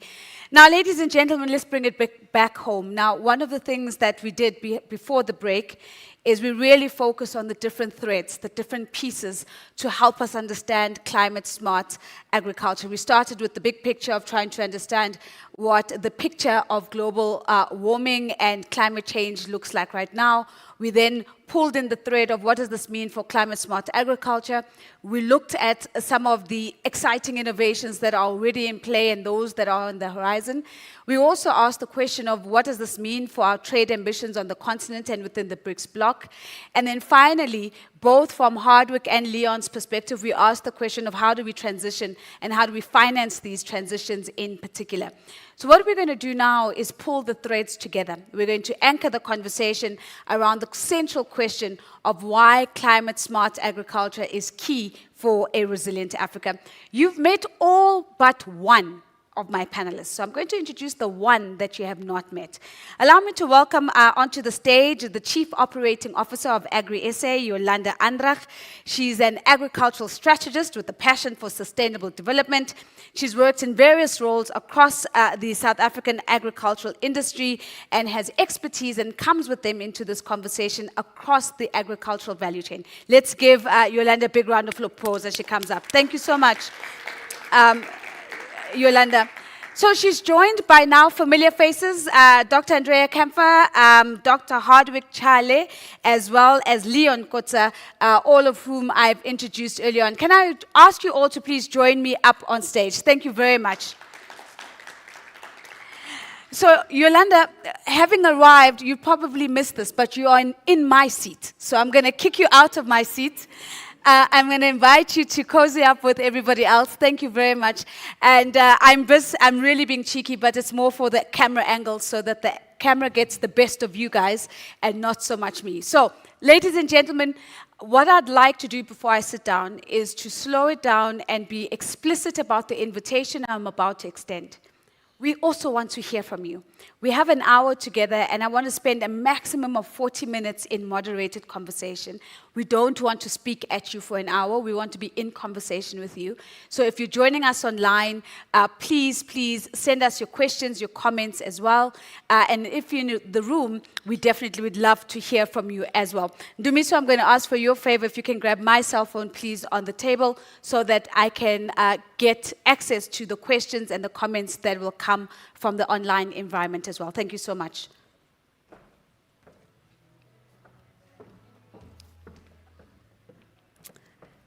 Welcome back, I should say, to the rest of you. Yolanda, welcome to you. I thought maybe a good place to start this conversation is maybe big picture. And Hardwick, I'm going to start there. I think we've heard a lot about the opportunity, the potential of climate smart agriculture. But as an economist, my question to you is, how would you quantify the impact of climate smart agriculture on national economies on the continent? And I'm going to take it a step further and ask you, what would the metrics be that you would be looking for that would be evidence of climate smart agriculture being beneficial to African economies? Okay, thank you so much, Nozi. I think you asked the question of metrics. I will try to maybe summarize a few of those. Sure. But basically, when we talk about climate smart agriculture, it goes to the root of solving the problems in the food systems. Mm-hmm. And we know that if you don't solve those problems in the food systems, you basically create a situation that is difficult for most countries because of the food insecurity that it creates. If you look at the Africa region as a whole, I think there are quite a number of countries, maybe with the exception of South Africa, that have this problem of food insecurity. Mm.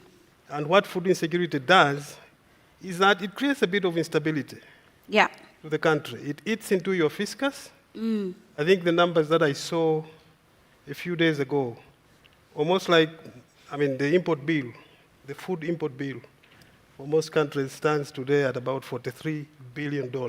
Sure. If we don't solve the problems of the food systems, it's likely to increase to about $110 billion in a few years to come. And so those are issues that, as a country, you don't want to sit on. Yeah. The other issue is that food insecurity actually does create political instability as well. And we have seen that in so many countries where a lot of people that go to bed hungry basically have nothing to lose. Mm. Yeah. And so they are the source of the problems. That's why many countries would really want to look at that spot and make sure that they address it as soon as possible so that it doesn't cause the problems to them, at least on the political front. Yeah. But to me, I think the most important one is the fact that if you have too much food insecurity, you also create the conditions for poverty to be deepened. Because most of the people that basically are net food buyers, their budget share that goes to food is a lot. Right. And if they don't have enough money to buy food, basically they get into the situation of desperation. And you basically don't want to do that. I think as countries, we are always looking towards taking one step at a time. If you are a low-income country, you want to become a middle-income country. Yeah. And then from there, you want to move on to at least a high-income country. But you can't do that if at the back of your own house, you have so many people that go to bed hungry. That tends to destabilize you in so many ways. You will have to use the dollars that you have to buy food, and that messes up your fiscus. It also even messes up your economy because, as you know, in most of these countries, the inflation, the price of commodities, is dependent mostly on the price of food. Yeah. Mm. And if you don't have food, you have the markets that have to dictate what people have to eat, and yet we know that their budgets are basically limited. It becomes very difficult as a country to deal with these issues. So for me, I think if you really want to be in control of the economy, you really need to fix food system issues. Mm. That is very important. So I stop there. Thank you. Hardwick, thank you very much. That's really sobering because I think what you've done is, in connecting the dots, have really demonstrated the centrality of sustainable agriculture and resilient agriculture on the continent. Political instability, deepened poverty, rampant inflation, and of course a pressure on the fiscus that no government wants to see and have to contend with. Yolanda, let me build a little bit on what Harduk has shared, because he's pointed to us to some of the things, the what ifs that could come into play. As the head of natural resources at AgriSA, what do you think are the most significant challenges that the agricultural sector faces when it comes to the management of natural resources? Because one would imagine that it's the poor management and the poor relationship with these natural resources that have gotten us to where we are today. Thanks, Nozipo. I think the important thing is to realize that central to how we manage natural resources as a country is the future of food security in South Africa and Africa. Hardwick referred to macro stability and to political stability, and I think this is evident across Africa. But in South Africa, just I think about a month ago, our own government said 63.5% of households is food insecure. So when it comes to natural resources, the way we manage it and the way that we respond to challenges is either going to uphold food security or not. Yeah. So what we're seeing out in the fields is that the western interior of our country is getting drier.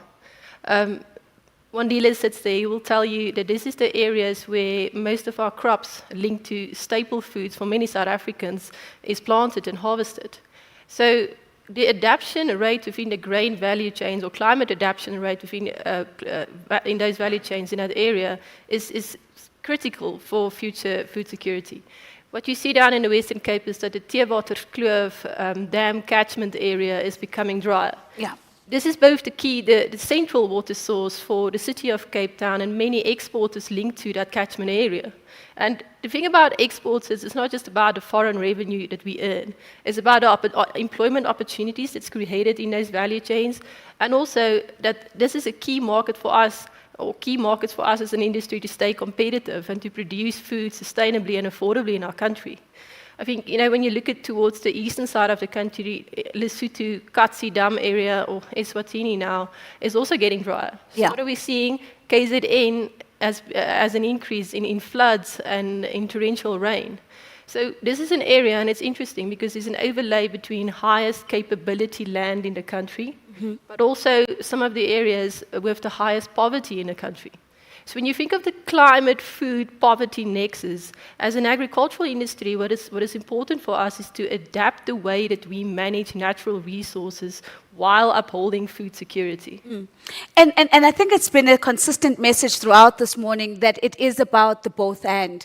I think what's compelling as I'm listening to you is the link to the health of cities, which I think we haven't really spoken about, but if we look at urban migration patterns and cities coming under pressure, that picture gets bleaker and bleaker as you speak. And so I'm keen to start getting to some of the positives in the conversation. Penny's gone, but she spoke a little bit about staying optimistic. So I'm going to try and project a little bit of the Penny energy now as I come to you, Andrea, because one of the things that Yolanda speaks about is adaptation. And throughout this morning, we've been speaking about adaptation and mitigation quite a bit.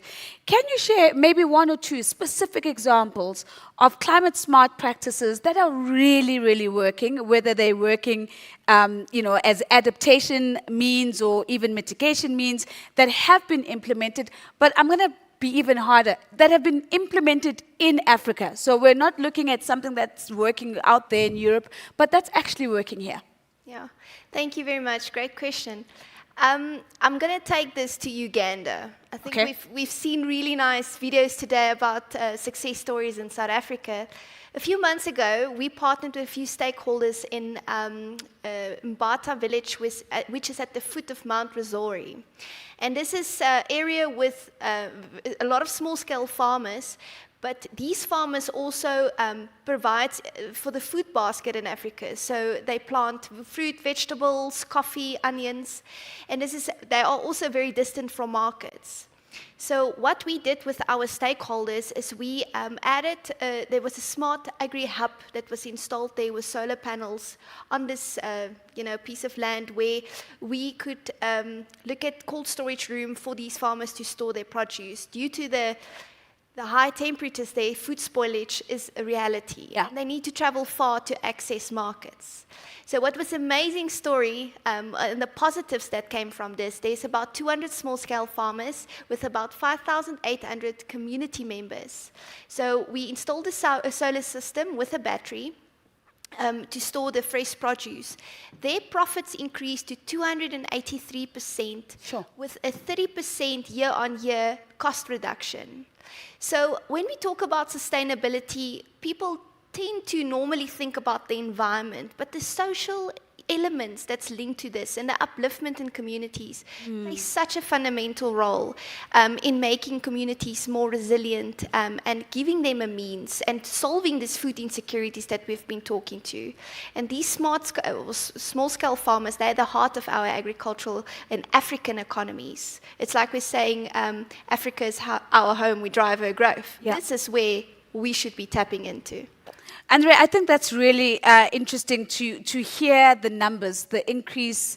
I know, Leon, you kept reminding us that we are a commercial bank. Those are numbers you'd like to see in terms of profit margins. 283%, a cost reduction that's quite formidable as well. But one of the things that you've said, Andre, which I think is so important, is that surely the focus on food systems when it comes to climate smart agriculture should be an easy sell. Because if there's one thing that we all do as humans is we eat and we want to eat, and hunger is such a primal need that it's something that we should all be resonating with. But let me get to the financing of this, because if there's one thing that we've learned so far, Leon, is that you can have policy, you can have pledges, but if you don't have a fund or some sort of financing instrument behind something, you're not really going to make progress. What are some of the really exciting financing instruments or solutions that you are seeing? Of course, I'm sure you're going to lead with Standard Bank solutions, but if there's anything else that you're seeing that is exciting, that is really going to help us mainstream climate smart agriculture, what would that be? Yeah, thanks, Nozi. So I think, first of all, climate risk is not a new thing. We've always just called it production risk. And that's the backdrop to a lot of the very standard solutions that we offer our customers, specifically on the commercial side. Yeah. Financing in small scale is tricky to start off with. Okay, so there's lots of moving parts. It's far from markets. Margins are very small. These farmers have fairly low yields. I think in Africa we're like 3 times lower than in Americas and 2.5 times lower than in Europe. So farmers on the small scale side needs to first just transition to a point where they have a surplus. Sure. You can't access any sort of debt or debt products if you're not selling a surplus and be able to leverage that towards repayments. Yeah. But let's just step back. If I think about the journey that we've been on, and I'm not sitting here today talking about climate smart agriculture as any sort of expert in it. In fact, we're all learning. And I think I've been very appreciative of the DFIs and our partners in the markets, the likes of Rabobank, that's been very open, sharing. Yeah. This is a very universal problem for us all. And I think we need to solution as a collective. Yeah. And the more we know, and the more we can build confidence in solutions that is commercially viable, because that's the other thing. These things need to be driven by commercial viability. Otherwise, you will struggle to sell it. That's maybe part of the challenge, that in certain cases, yes, food is an absolute basic need. But when it comes to, where there is a margin to make, there's a lot of capital investment that's automatically drawn into that direction. So I do think we can tick multiple boxes here. Yeah. Provide for food, create a sink for carbon, as well as protect the natural resources for the future. So to maybe just come back to the original question, what kind of products? We have very standard products that's actually doing the job. Whether it's financing of solar, or we're improving clients' equipment that they can do precision farming, or we're putting in pivots or dams or silo complexes. Those are pretty standard things to do. I think it's really the confidence that it makes commercial sense and that it's viable and that clients can improve the financial viability of their businesses, that makes it easier for a bank to move into that space. Yeah. On the small scale side, there I mentioned partnerships with DFIs. There we need help. We need a lot of help. We need a lot of partners on the ground that's helping us take care of these farmers. And if you look at farmers, it's commonly said that these farmers can't access capital. Yes, it is a problem. But if you go and look across a lot of literature, what is it that they really need? It's good advice. To know when, what to do. And if the farmer can just sort out their practices, go to a good agricultural practices principles, where they're preparing their land at the right time, they're using the right kind of farming systems, they have quality seeds, and yes, that comes now back to having finance to purchase this.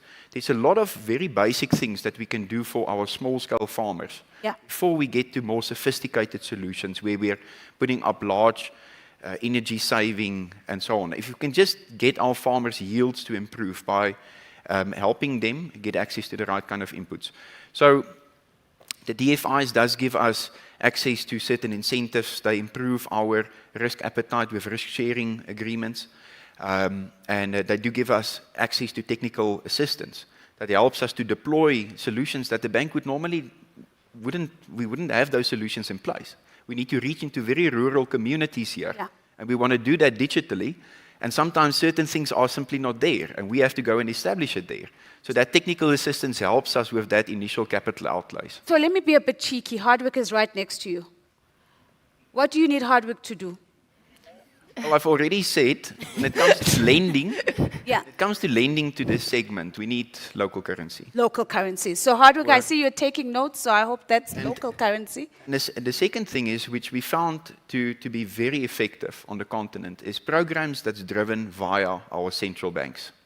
All right. At the end of the day, commercial banks, central banks are our watchdog. And, they set the tone in the market. Yeah.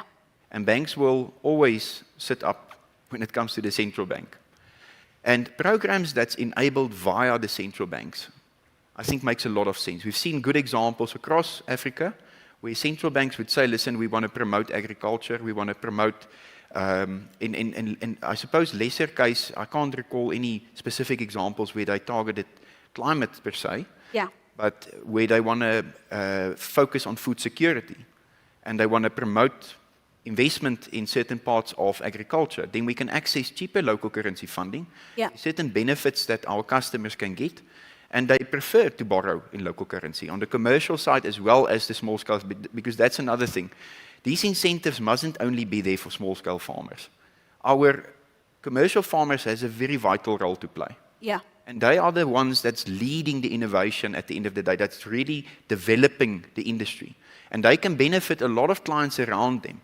As we call a large commercial operation, an anchor in a community.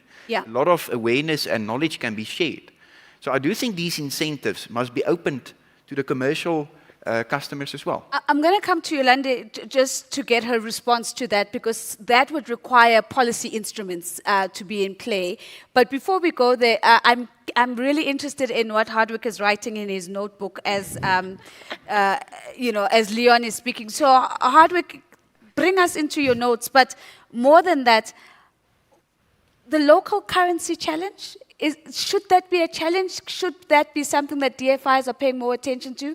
But also, can you just, your reaction to central banks playing a bigger role, a more central role, what are some of your thoughts on that? And could they potentially form a part of the ecosystem of, I think the language that you used, Leon, was solutioning collectively? Yeah. I think that's an important point.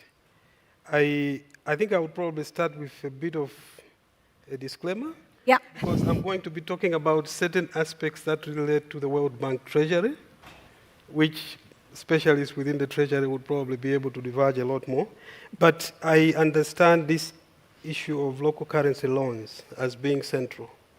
And I think it's not only here in South Africa, but in the other countries as well, where the loans that are denominated in dollars tend to be a little bit of a problem. We do have, as part of our lending mechanism, what we call the special drawing rights. Yeah. The special drawing rights is basically a basket of currencies. It's not just the US dollar.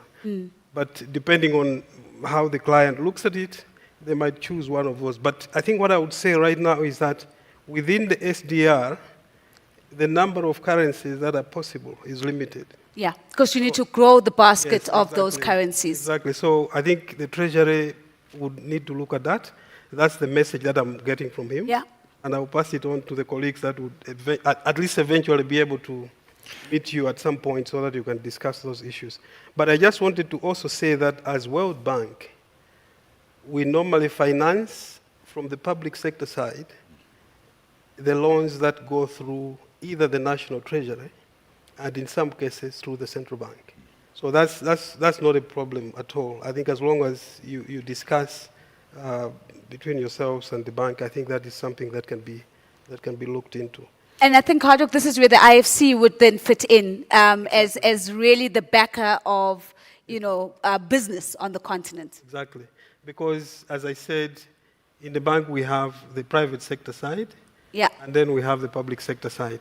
I come from the public sector side, but IFC Yeah. is the one that has the capacity to deal with private entities on a one-on-one basis. Yeah. Because they still operate in economies like this, they still need to make sure that the authorities in the country are aware of what they're doing. But they basically do the loans directly to the private sector.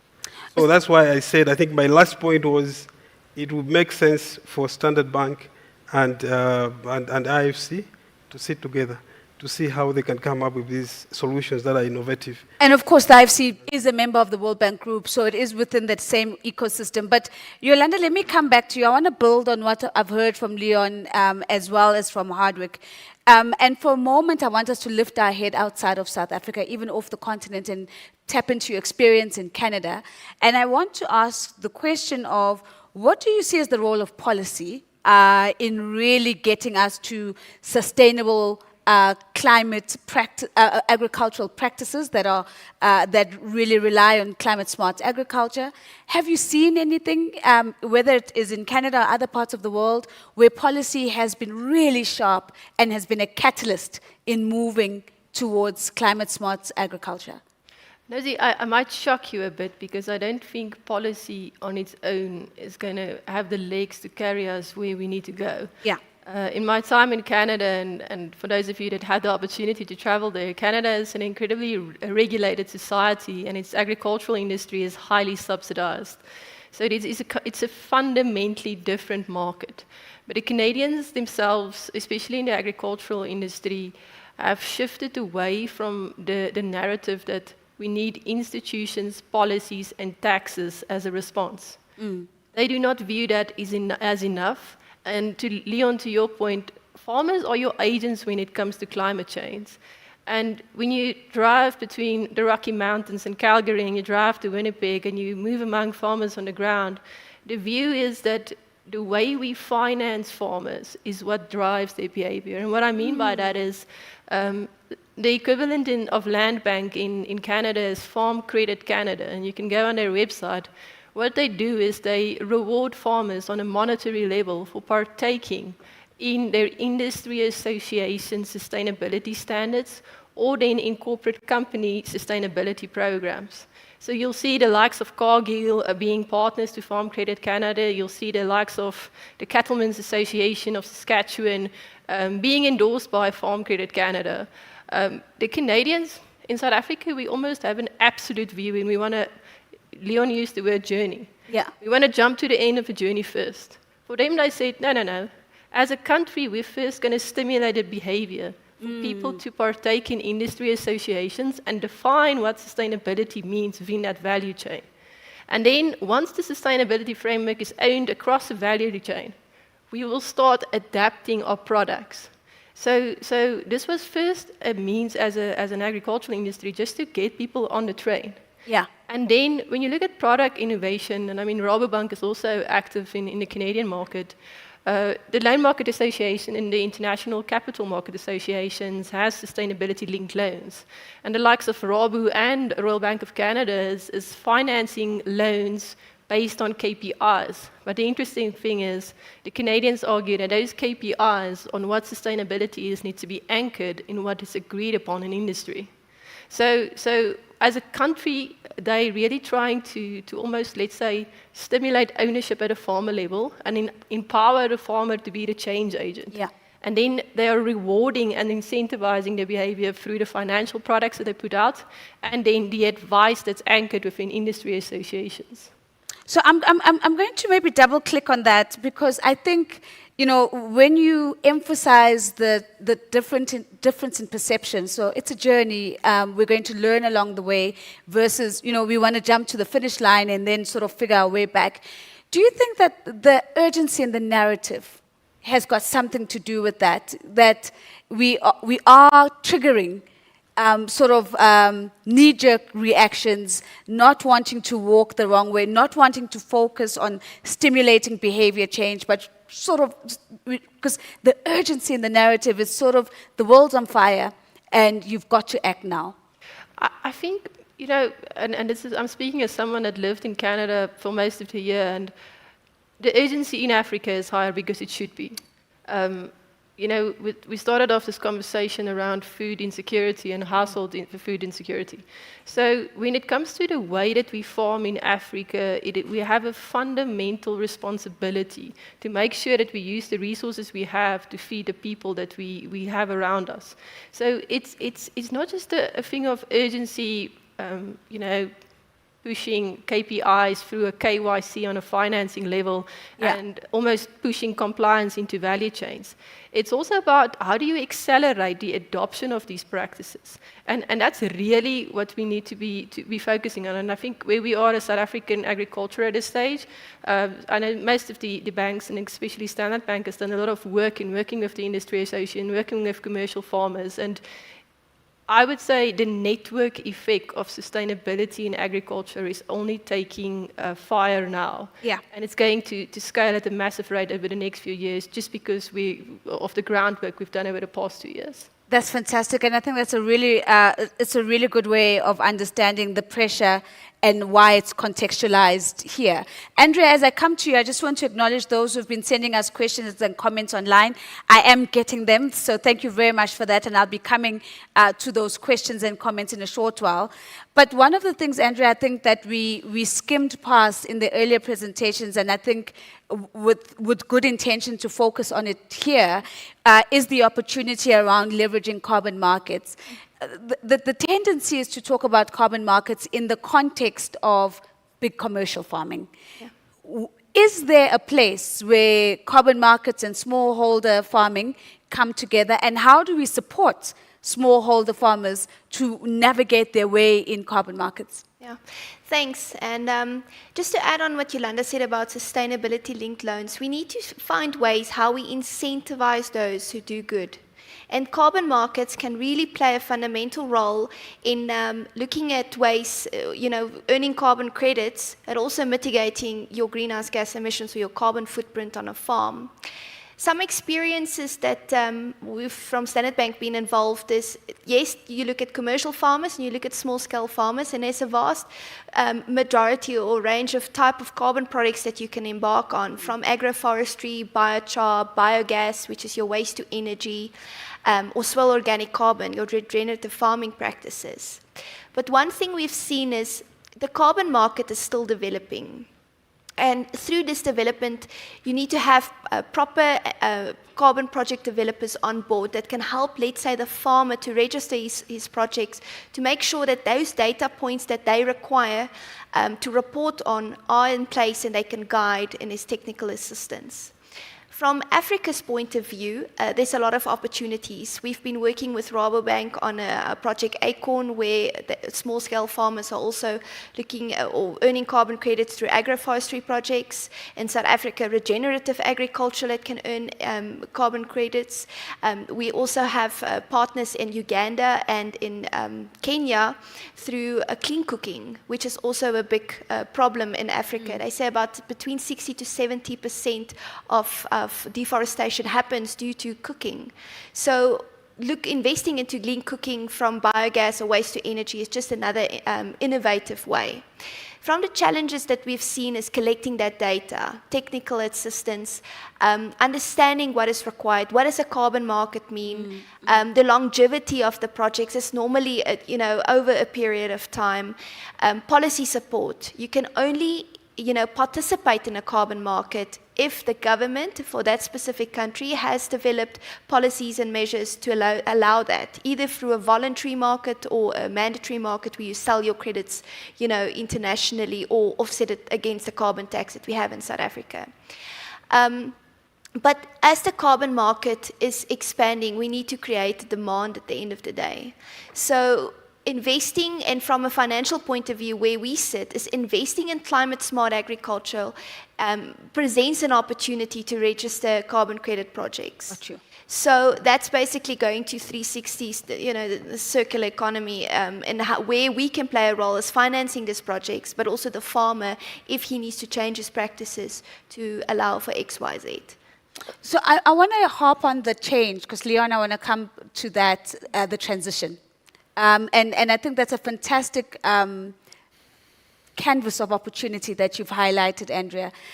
Leon, when we talk about the transition, are we talking enough about the risks that could emerge, especially for smallholder farmers, even for commercial farmers, because the bigger you are, the bigger the risk, the higher the impact anyway. Are we talking enough about the risks? And what can we do about them? What are some of the mitigation strategies that are proving to be effective in helping farmers to transition towards, more regenerative practices? No, Nozi, so if you look at the easiest one would be insurance, crop insurance. But I think our experience across the markets have been that less and less of these products are available. Certain perils are just not viable to cover anymore. Year on year, insurance companies would have losses against the premium pool, and then ultimately, if it becomes unsustainable, then the insurance company also needs to make a call at the end of the day. So make no mistake that even if you're investing in climate smart agriculture and you're not a good farmer or you don't have good management, then it's not climate smart agriculture that's going to trip you up. It might be other things. We've had cases of clients going completely organic, and then at the end of the day, there's other elements in the business that. So it's such a diverse world that we operate in agriculture, and we are exposed to a lot of external risks. And I think for us as a bank, it's very much about understanding these cycles that we are going through, and that we are able to support our customers on a long-term basis. When we go through a cycle, that we can stay calm and we can manage the risks and steer our customers so that their viability financially is that it's actually viable over the long run. So I do think the sector expertise plays quite a big role there, and that through financing our customers over the long run and having that kind of a long-term view and the journey that we are on, buys us a bit of options to go through these difficult cycles. Yeah. So I must say, I listening to you from a banking perspective, talking about, being, looking for financial viability over the long run, it's almost kind of lands to me as there has been a mindset shift, it seems, because I would imagine that the typical financial institution is looking for, firstly, is it a financially viable project? Does it work? Does it not work? And if it doesn't, we pull out. And what I'm hearing, and I think it was also reinforced by Yolanda's sort of long-term journeying mindset that sets in, and it's influencing lending regimes. It's influencing just the way we collaborate with clients and not just, lend to clients. Am I reading that correctly? Yeah, absolutely right, Nozi. I think, the bank, if you just listen to our mantra, Africa's home, we drive for growth. We're really trying to be relevant, because just being a bank and just handing out loans is not necessarily relevant to your communities. And I think we are, as an agribusiness, pursuing food security and employment of our people. And that is very, very basic needs. And the welfare and the spin-offs into our communities by successfully doing that gives us a much, I want to call it higher relevance, I suppose, at the end of the day. Yeah. I think it's beautiful. I come back to the tagline, why climate-smart agriculture is key for a resilient Africa, and what I'm hearing you say, for a resilient community, resilient families, resilient households, because that's where the impact actually is felt the most. I've got about 20 or so minutes on the clock. I'm keen to come up to take some of your questions and comments. I've got some questions that have come from the online community as well, but I do want to make opportunities in the room available. So can I just get a show of hands in the room? Anyone that doesn't have to be a question. I'm happy to take a comment to get your voice in terms of how you see the opportunity around climate-smart agriculture and what you've heard so far. I'll do a quick scan. If I don't see any hands popping up, let me then turn to what's coming on from online, and then we can dive back into the conversation. So, Dr. Charlie, there's a question directly for you that says, how can we access finance from the World Bank for biogas plants for municipalities using solid waste as well as green waste, which we know is dumped daily? And it's a long question, but I'll leave it there because I would imagine that there's a lot of linkages to the health of municipalities. They are an evidence of the health of cities, health of communities, and certainly sit on your public portfolio, I would imagine, Hardwick. Your thoughts on how municipalities access some of your funds? Yeah, I think first of all, I need to say that generating biogas is actually in line with what we are discussing here because it's renewable. And we have supported projects that do procure biodigesters so that they could do just that.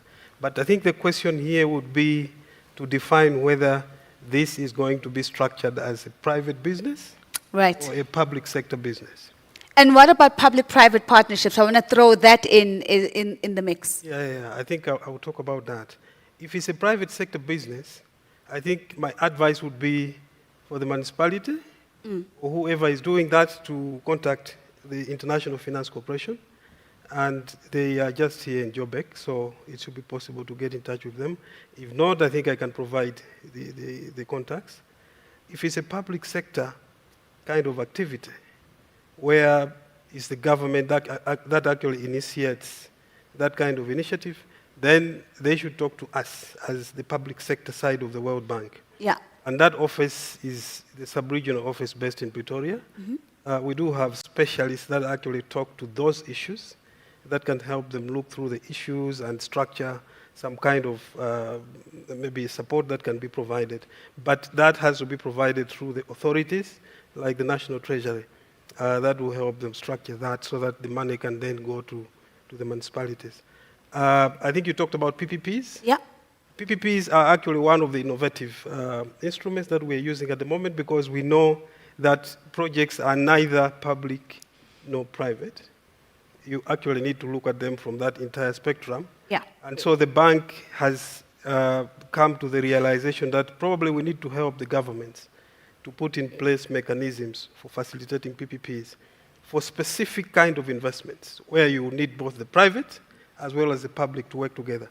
And so we do have that either on the public sector side of the World Bank as well as on the IFC side.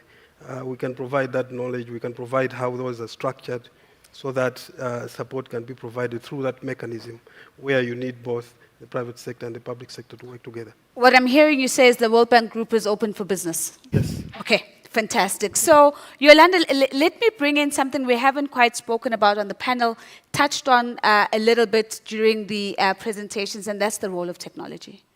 And the extent to which we really are seeing technological innovations that are amplifying the impact of climate-smart agriculture. And how do we make them more accessible is the question I really want to get to.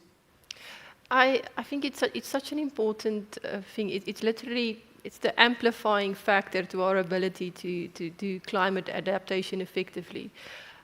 How is that played out in value chains? I think, the first thing that we can be proud of as a South African industry is to say over the past decade, the average yields in soya and in maize has increased by 30%. And that is directly just as a result of the seed technology, the herbicides and the pesticides and the combination of fertilizer that we have access to as a country. And it should also speak to the, I think Leon mentioned earlier, the word advice. The quality of expertise in bringing all the agricultural inputs together on a farm is what really discerns us as agricultural producers.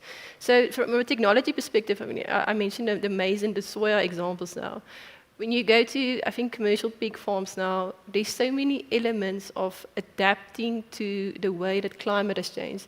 You know, just taking pig farms off the grid, just changing the way that we keep pigs inside of buildings and the temperature control that we install. Yeah. The way that dairy farms operate has advanced significantly. The same is true in the horticulture industries. You now use drones to monitor fruit and look at how much herbicides and pesticides we need to apply, and we combine that with soil health expertise, with irrigation specialists. So from a tech perspective, there's really been massive advancements in each of the segments of the value chain, but I think the most important thing is the combination of it. Yeah. So I want to build on that technology point that you just made with Andrea as well. But before I go there, I think some of the examples that you're sharing, I think, sound really exciting. And again, in the smallholder farmer world, are these accessible technologies? I think we need to, when we talk about smallholders, we shouldn't be abstract. We should speak in how they exist. Right. In the South African context, you find smallholders operating in informal settlements. I've had some experience in the pig industry, and I mean, there's 10,000 pigs in Umfuleni, Cape Town. That's more than many smallholders have on a small pen in Natal, for instance. So the topology of smallholders, the setting is informal settlements, firstly. Secondly, you have smallholders that have either, small land holdings that's enclosed or fenced, or in a crop farm. So the question is twofold. What is the kind of interventions that we need in informal settlements given the climate context? Sure. It's massive because diseases is changing the way, the health status of those communities. Yeah. Bugs, pesticides, those kind of things is equally present in informal settlements. So on a question of how do we intervene into those contexts, I think we need to do partnerships. What we've learned in the livestock industry, we've partnered with veterinarians to make videos and do social media targeting and specifically geomarking those kind of contexts and translating that much needed knowledge to the context of an informal settlement. Yeah. The other side of it is to say, when you then do have land, whether it's crops or orchards or livestock, the most important call in South African agriculture for smallholders is the industry associations. This is something that we, as a country, in terms of social assets, we really underappreciate. Yeah. When you go to foreign markets, you don't find such a centralized pool of knowledge. In South Africa, we are highly organized. So smallholders should really partner with Grain SA, the Wool Growers Association down in the Eastern Cape, the South African Sugar Association. Yeah. All of these are really, I would want to say, your first call when it comes to actually accessing the right advice. I think what we need to be frank about when it comes to technology, to give you an example, in the Eastern Cape, the wool growers, when trying to intervene in Transkei area, they didn't work with individual farmers. What they did was they replaced all the rams in the sheep flocks. And that transformed the genetic material across the Transkei. It's transformational. Yes. So the way that we intervene, we shouldn't think on just a farm level. We should think on a systems level when it comes to these kind of things and really having an impact at scale. Yeah, I think that's an incredible point. The power of organization, and if there's one thing we do well in South Africa is we know how to organize, So that's and that's where you find the central pool or centralized pool of knowledge and expertise and advice. And it's not often that we hear a call to centralize and organize those in the informal sector. Before I go back to the audience to check in one last time if there are any questions, Andrea, I want to come to you with the financing of technology. Yeah. and whether we're seeing progress on that front, because it sounds like there are lots of technological innovations, there's lots of excitement. Are financial institutions equally excited to put money behind some of these innovations? Yes, definitely. I mean, if you take precision agriculture, from a commercial point of view, we are already financing that. And if banks want to be proactive, you need to start looking where the world is going with technology, because there is going to be assets that you can finance. Yeah. So just going earlier, we spoke about technology developments. I think technology is crucial in climate smart decision making. And some of the practical examples that's so not talked about a lot is weather stations, for example, on farm. We've seen there's so many microclimates in South Africa, but it can also be across Africa. And farmers do not always have that type of data, that climatic data available.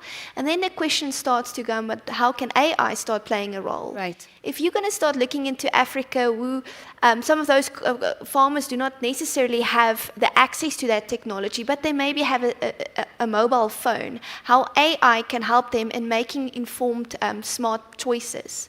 So from a financial point of view, it would be, I'm not going to say we're dumb, but if you don't, start looking at financing, it would be dumb. I'll say it for you. Yeah, if you don't start financing, new technology developments, from drones to, collecting data, smart collecting data from weather, etc. So yeah, that definitely will inform farming practices going forward, so that farmers are more effectively using their resources. I'm going to come back to the data piece with you, Hardwick, but let me just firstly check in the room. Again, if you're in the room, questions, comments. I'm keen to hear if anybody has a question, if anybody has a comment. I've got a roving mic that would be made available. And of course, if you're online, looking for your questions and your comments again. So I'm scanning. I'm not seeing any hands shooting up at the moment. And please just take it as them being completely enthralled by everything that you have to say, and they don't want to interrupt your flow.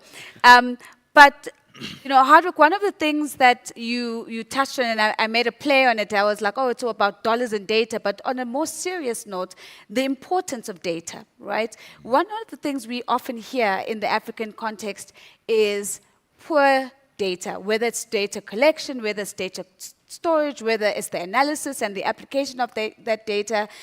It's not a strength that we often find on the continent. So my question to you then is, how do we get better at data collection and analysis to really shape climate smart agriculture policies and their interventions?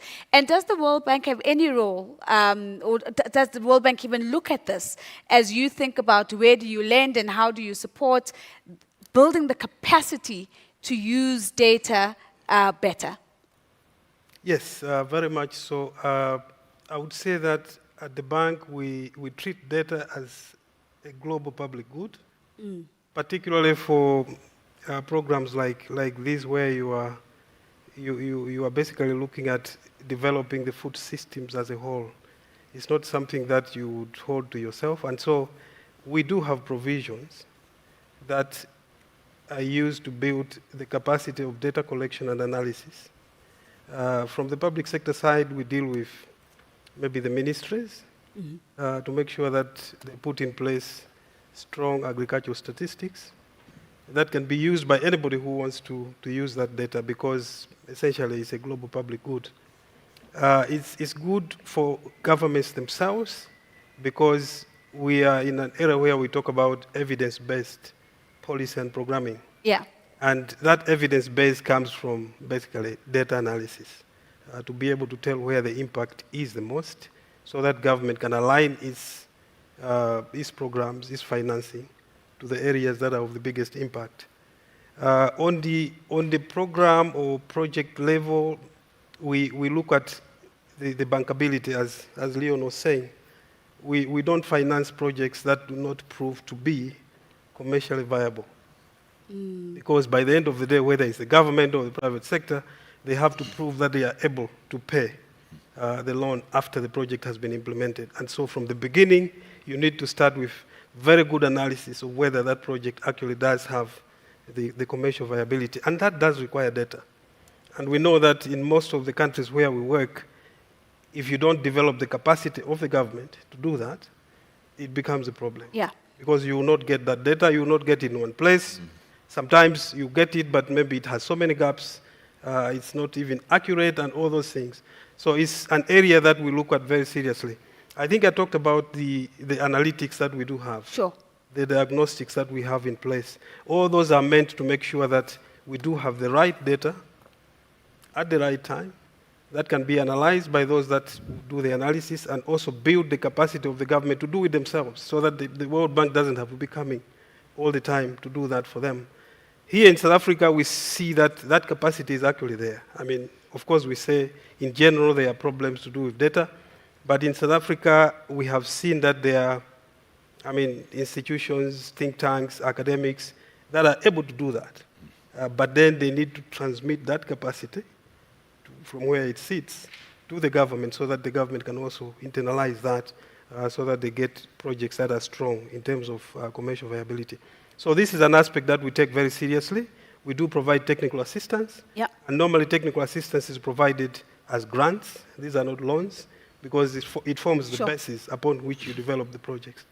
And so, yes, I would say data analysis is at the core of everything we do, and obviously at the core of something like this, because we want to make sure that we make the right decisions. Thank you. So your opening line, data is, the World Bank sees data as a global public good. I couldn't move from that, because what it made me wonder is, do the governments that you work with view their data as a global public good? And the reason why I ask is to double click on that question to say, has it been challenging for the World Bank to convince governments to treat data as a global public good that anyone can access to make better decisions? And if it has, how are we going to change that? Because as you're saying, in order to make a call that something's commercially viable, you need the data to do that. In order to put the money, and I'm speaking Leon's language because I can see he's nodding already, in order to put the money behind the project, you need to make sure that you have the data that predicts the viability. Yeah. What's that journey been like? To you, Hardwick. You're talking to me. Yeah. I thought you were talking to Leon. Yes. I think the journey has not been easy for the bank because we work with countries across the board. We work with low-income countries whose priorities may be somewhere else. We work with middle-income countries like South Africa, Botswana, and Namibia in this region. And so I think for them, maybe it's a little bit easier to deal with issues of data because they have come to confront that issue. They know that if they have to make the right programs, the right policies, they need to have the evidence for that. And so I think right now our focus is to make sure that we get the low-income countries to get to that level where they understand that if we have to make decisions, and the right decisions for that matter, we need to use data. And because the systems, the data systems are not in the best of situation right now, I think the bank is providing most of the technical assistance to work with institutions that handle data in the countries. And mostly this is, for example, in where I work, we work mostly with departments of agriculture or ministries of agriculture, but we also work with the national statistics offices so that we can try to build that capacity from that level. So that at the time when we have to come up with projects, we know that they know exactly what kind of data is needed and how it is to be packaged so that it can be analyzed properly to feed into policy and programming.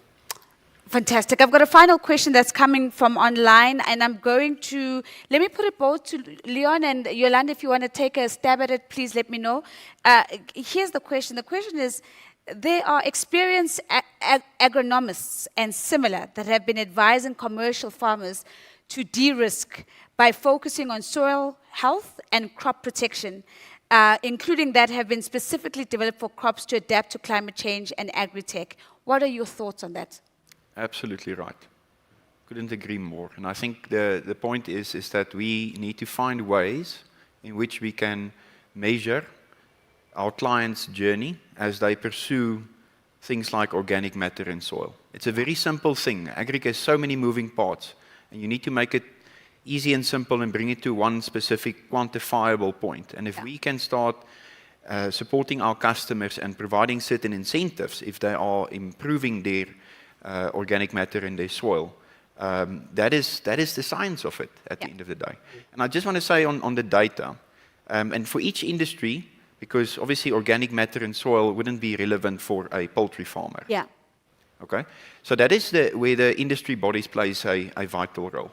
And I mean, us in our Africa regions, in Africa, outside of South Africa, we don't have the benefit of having such good industry bodies as well developed as in South Africa. But our countries, we encourage our staff, our agribusiness teams to reach out to the industry bodies, be part of it, be part of the conversation there, internalize all of that data, because then we can also start learning as an organization what is the relevant data points that we need to be tracking, and that you need to be developing that body of knowledge for the industry to grow sustainably. So we've got about 5 minutes left, and I want to do a really fun closing. So let me double check. Andrea, Yolanda, let's start off with you. Anything that you'd like to add to that, or you feel that you're covered? I think that I can just re-emphasize the point of data being a public good. Commodity organizations have a lot of data, whether it's on a production level or on an industry level. And you know, the challenge for us, or maybe the opportunity for us as an agricultural value chain, is to understand in the context of climate what needs to be captured at what level, in what format, to enable each of the stakeholders to innovate in their segment of the value chain. Yeah. So to Leon's point, if I need to innovate on a product level or to improve on a reporting level in a sustainability and climate context, enable us as industry bodies and as participants in the agricultural value chain to understand what will you need over the next 5 years. And that's where the collaboration on data will be key. Fantastic. Andrea? Yeah, I just want to make it more practical, and just linking back to earlier discussion around carbon markets. Yes. That's in essence is what you need to achieve. You need to measure the soil organic carbon it sequesters. So, for example, in regenerative agriculture, so collecting that data points, but taking your client on that journey is understanding his carbon footprint on the farm. And we're all learning, but we need to find a way as how to get that data. Commercial farmers sit with that data. Those who export to the EU, they have that. But how are we going to measure that on a smaller level and then incentivize those that does good? Carbon markets can play a role if it starts to develop to the scale it should be, for example. I love that. So you're bringing in the incentive and the mechanism that could drive that incentive. So I've got 3 minutes on the clock, and I want to close in a really fun way. So one of the things I love to do is to put my panelists on the spot and ask them to come up with a billboard. So I think Standard Bank is paying for the billboard, so that's a foregone conclusion. And I want to remind all of you that it's a billboard, right? So Hardwick, it's not a World Bank region report, right? It's not a publication, Yolandi, that is speaking about the power of organization. Leon and Andrea, it's not a long Standard Bank analysis on an opportunity. It's a billboard. So it's short, it's sharp, it's to the point. And I'm going to help you even further. It starts with the following words: to farm forward. And then you get to complete the sentence. And what typically happens at this point, ladies and gentlemen, is that the most confident ones will look me dead in the eye. Leon just looked up at the sky because he was looking at me dead in the eye. And then, of course, the ones who don't want to go first will also try to look away so that I don't come to them first. So I'm just going to be fair. I'm just going to go down the line and start off with Yolandi, and I get Leon to take us home. And the billboard starts with to farm forward, and you get to complete the sentence. So Yolanda, to farm forward? To farm forward is to feed my family. Wow. Let's give a big round of applause. That is absolutely fantastic. Now you understand the look straight in the eye. To farm forward is to feed my family. I think that's absolutely exceptional. It gets to the heart and the essence of the conversation thus far. Andrea? To innovate ourselves out of a climate crisis. To farm forward is to innovate ourselves out of a climate crisis. Let's give her a big round of applause. Fantastic. That's really fantastic. So, Hardwick, you look very confident there. To farm forward? To farm forward is to raise the profile of climate-smart agriculture. Is to raise the profile of climate-smart agriculture. Let's give Dr. Hardwick a big round of applause. And so yours has to be really good, Leon, because it's the last one. It's the one that is going to be the strapline on the news at 7. It's going to be on the front page of the Sunday papers. To farm forward? Thank a farmer. To farm forward, thank a farmer. Bank a farmer or thank a farmer? Thank a farmer. Thank a farmer. Let's give Leon a big round of applause. So I'm going to ask you to all hang 10 as I take an opportunity to really wrap us up and get home. So let me first start off by extending a special thank you to my panelists. Won't you please give them a big round of applause? A special thank you to all the speakers. Some of them didn't join the panel, but they really gave us some food for thought today. Let's give them a big round of applause. Please, thank you very, very much. A thank you, of course, to Standard Bank Business and Commercial Banking in partnership with Business Day Dialogues. To all the people who joined us online, whether you joined us on the live stream or joined us across the social media platforms, thank you so much for being here. Thank you for being connected. To those who shared some of the insights and sound bites on social media, hashtag farming forward, thank you so much for helping us raise the visibility and the audibility of this conversation with the rest of the world.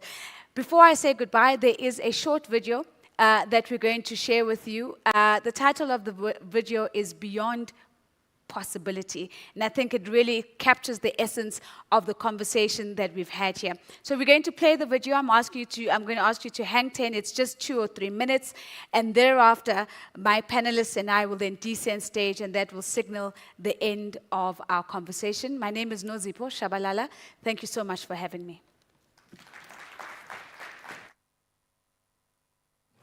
More. We're all after it. We spend our lives chasing it. We want to build more, achieve more, do more, be more. It's why we never stop searching and solving for something better. It's why the medical industry didn't stop at the heart transplant and are now 3D printing organs. It's why farmers are now using drones to spray crops instead of tractors. And why goods will no longer be delivered on conventional trucks, but electric ones that drive themselves.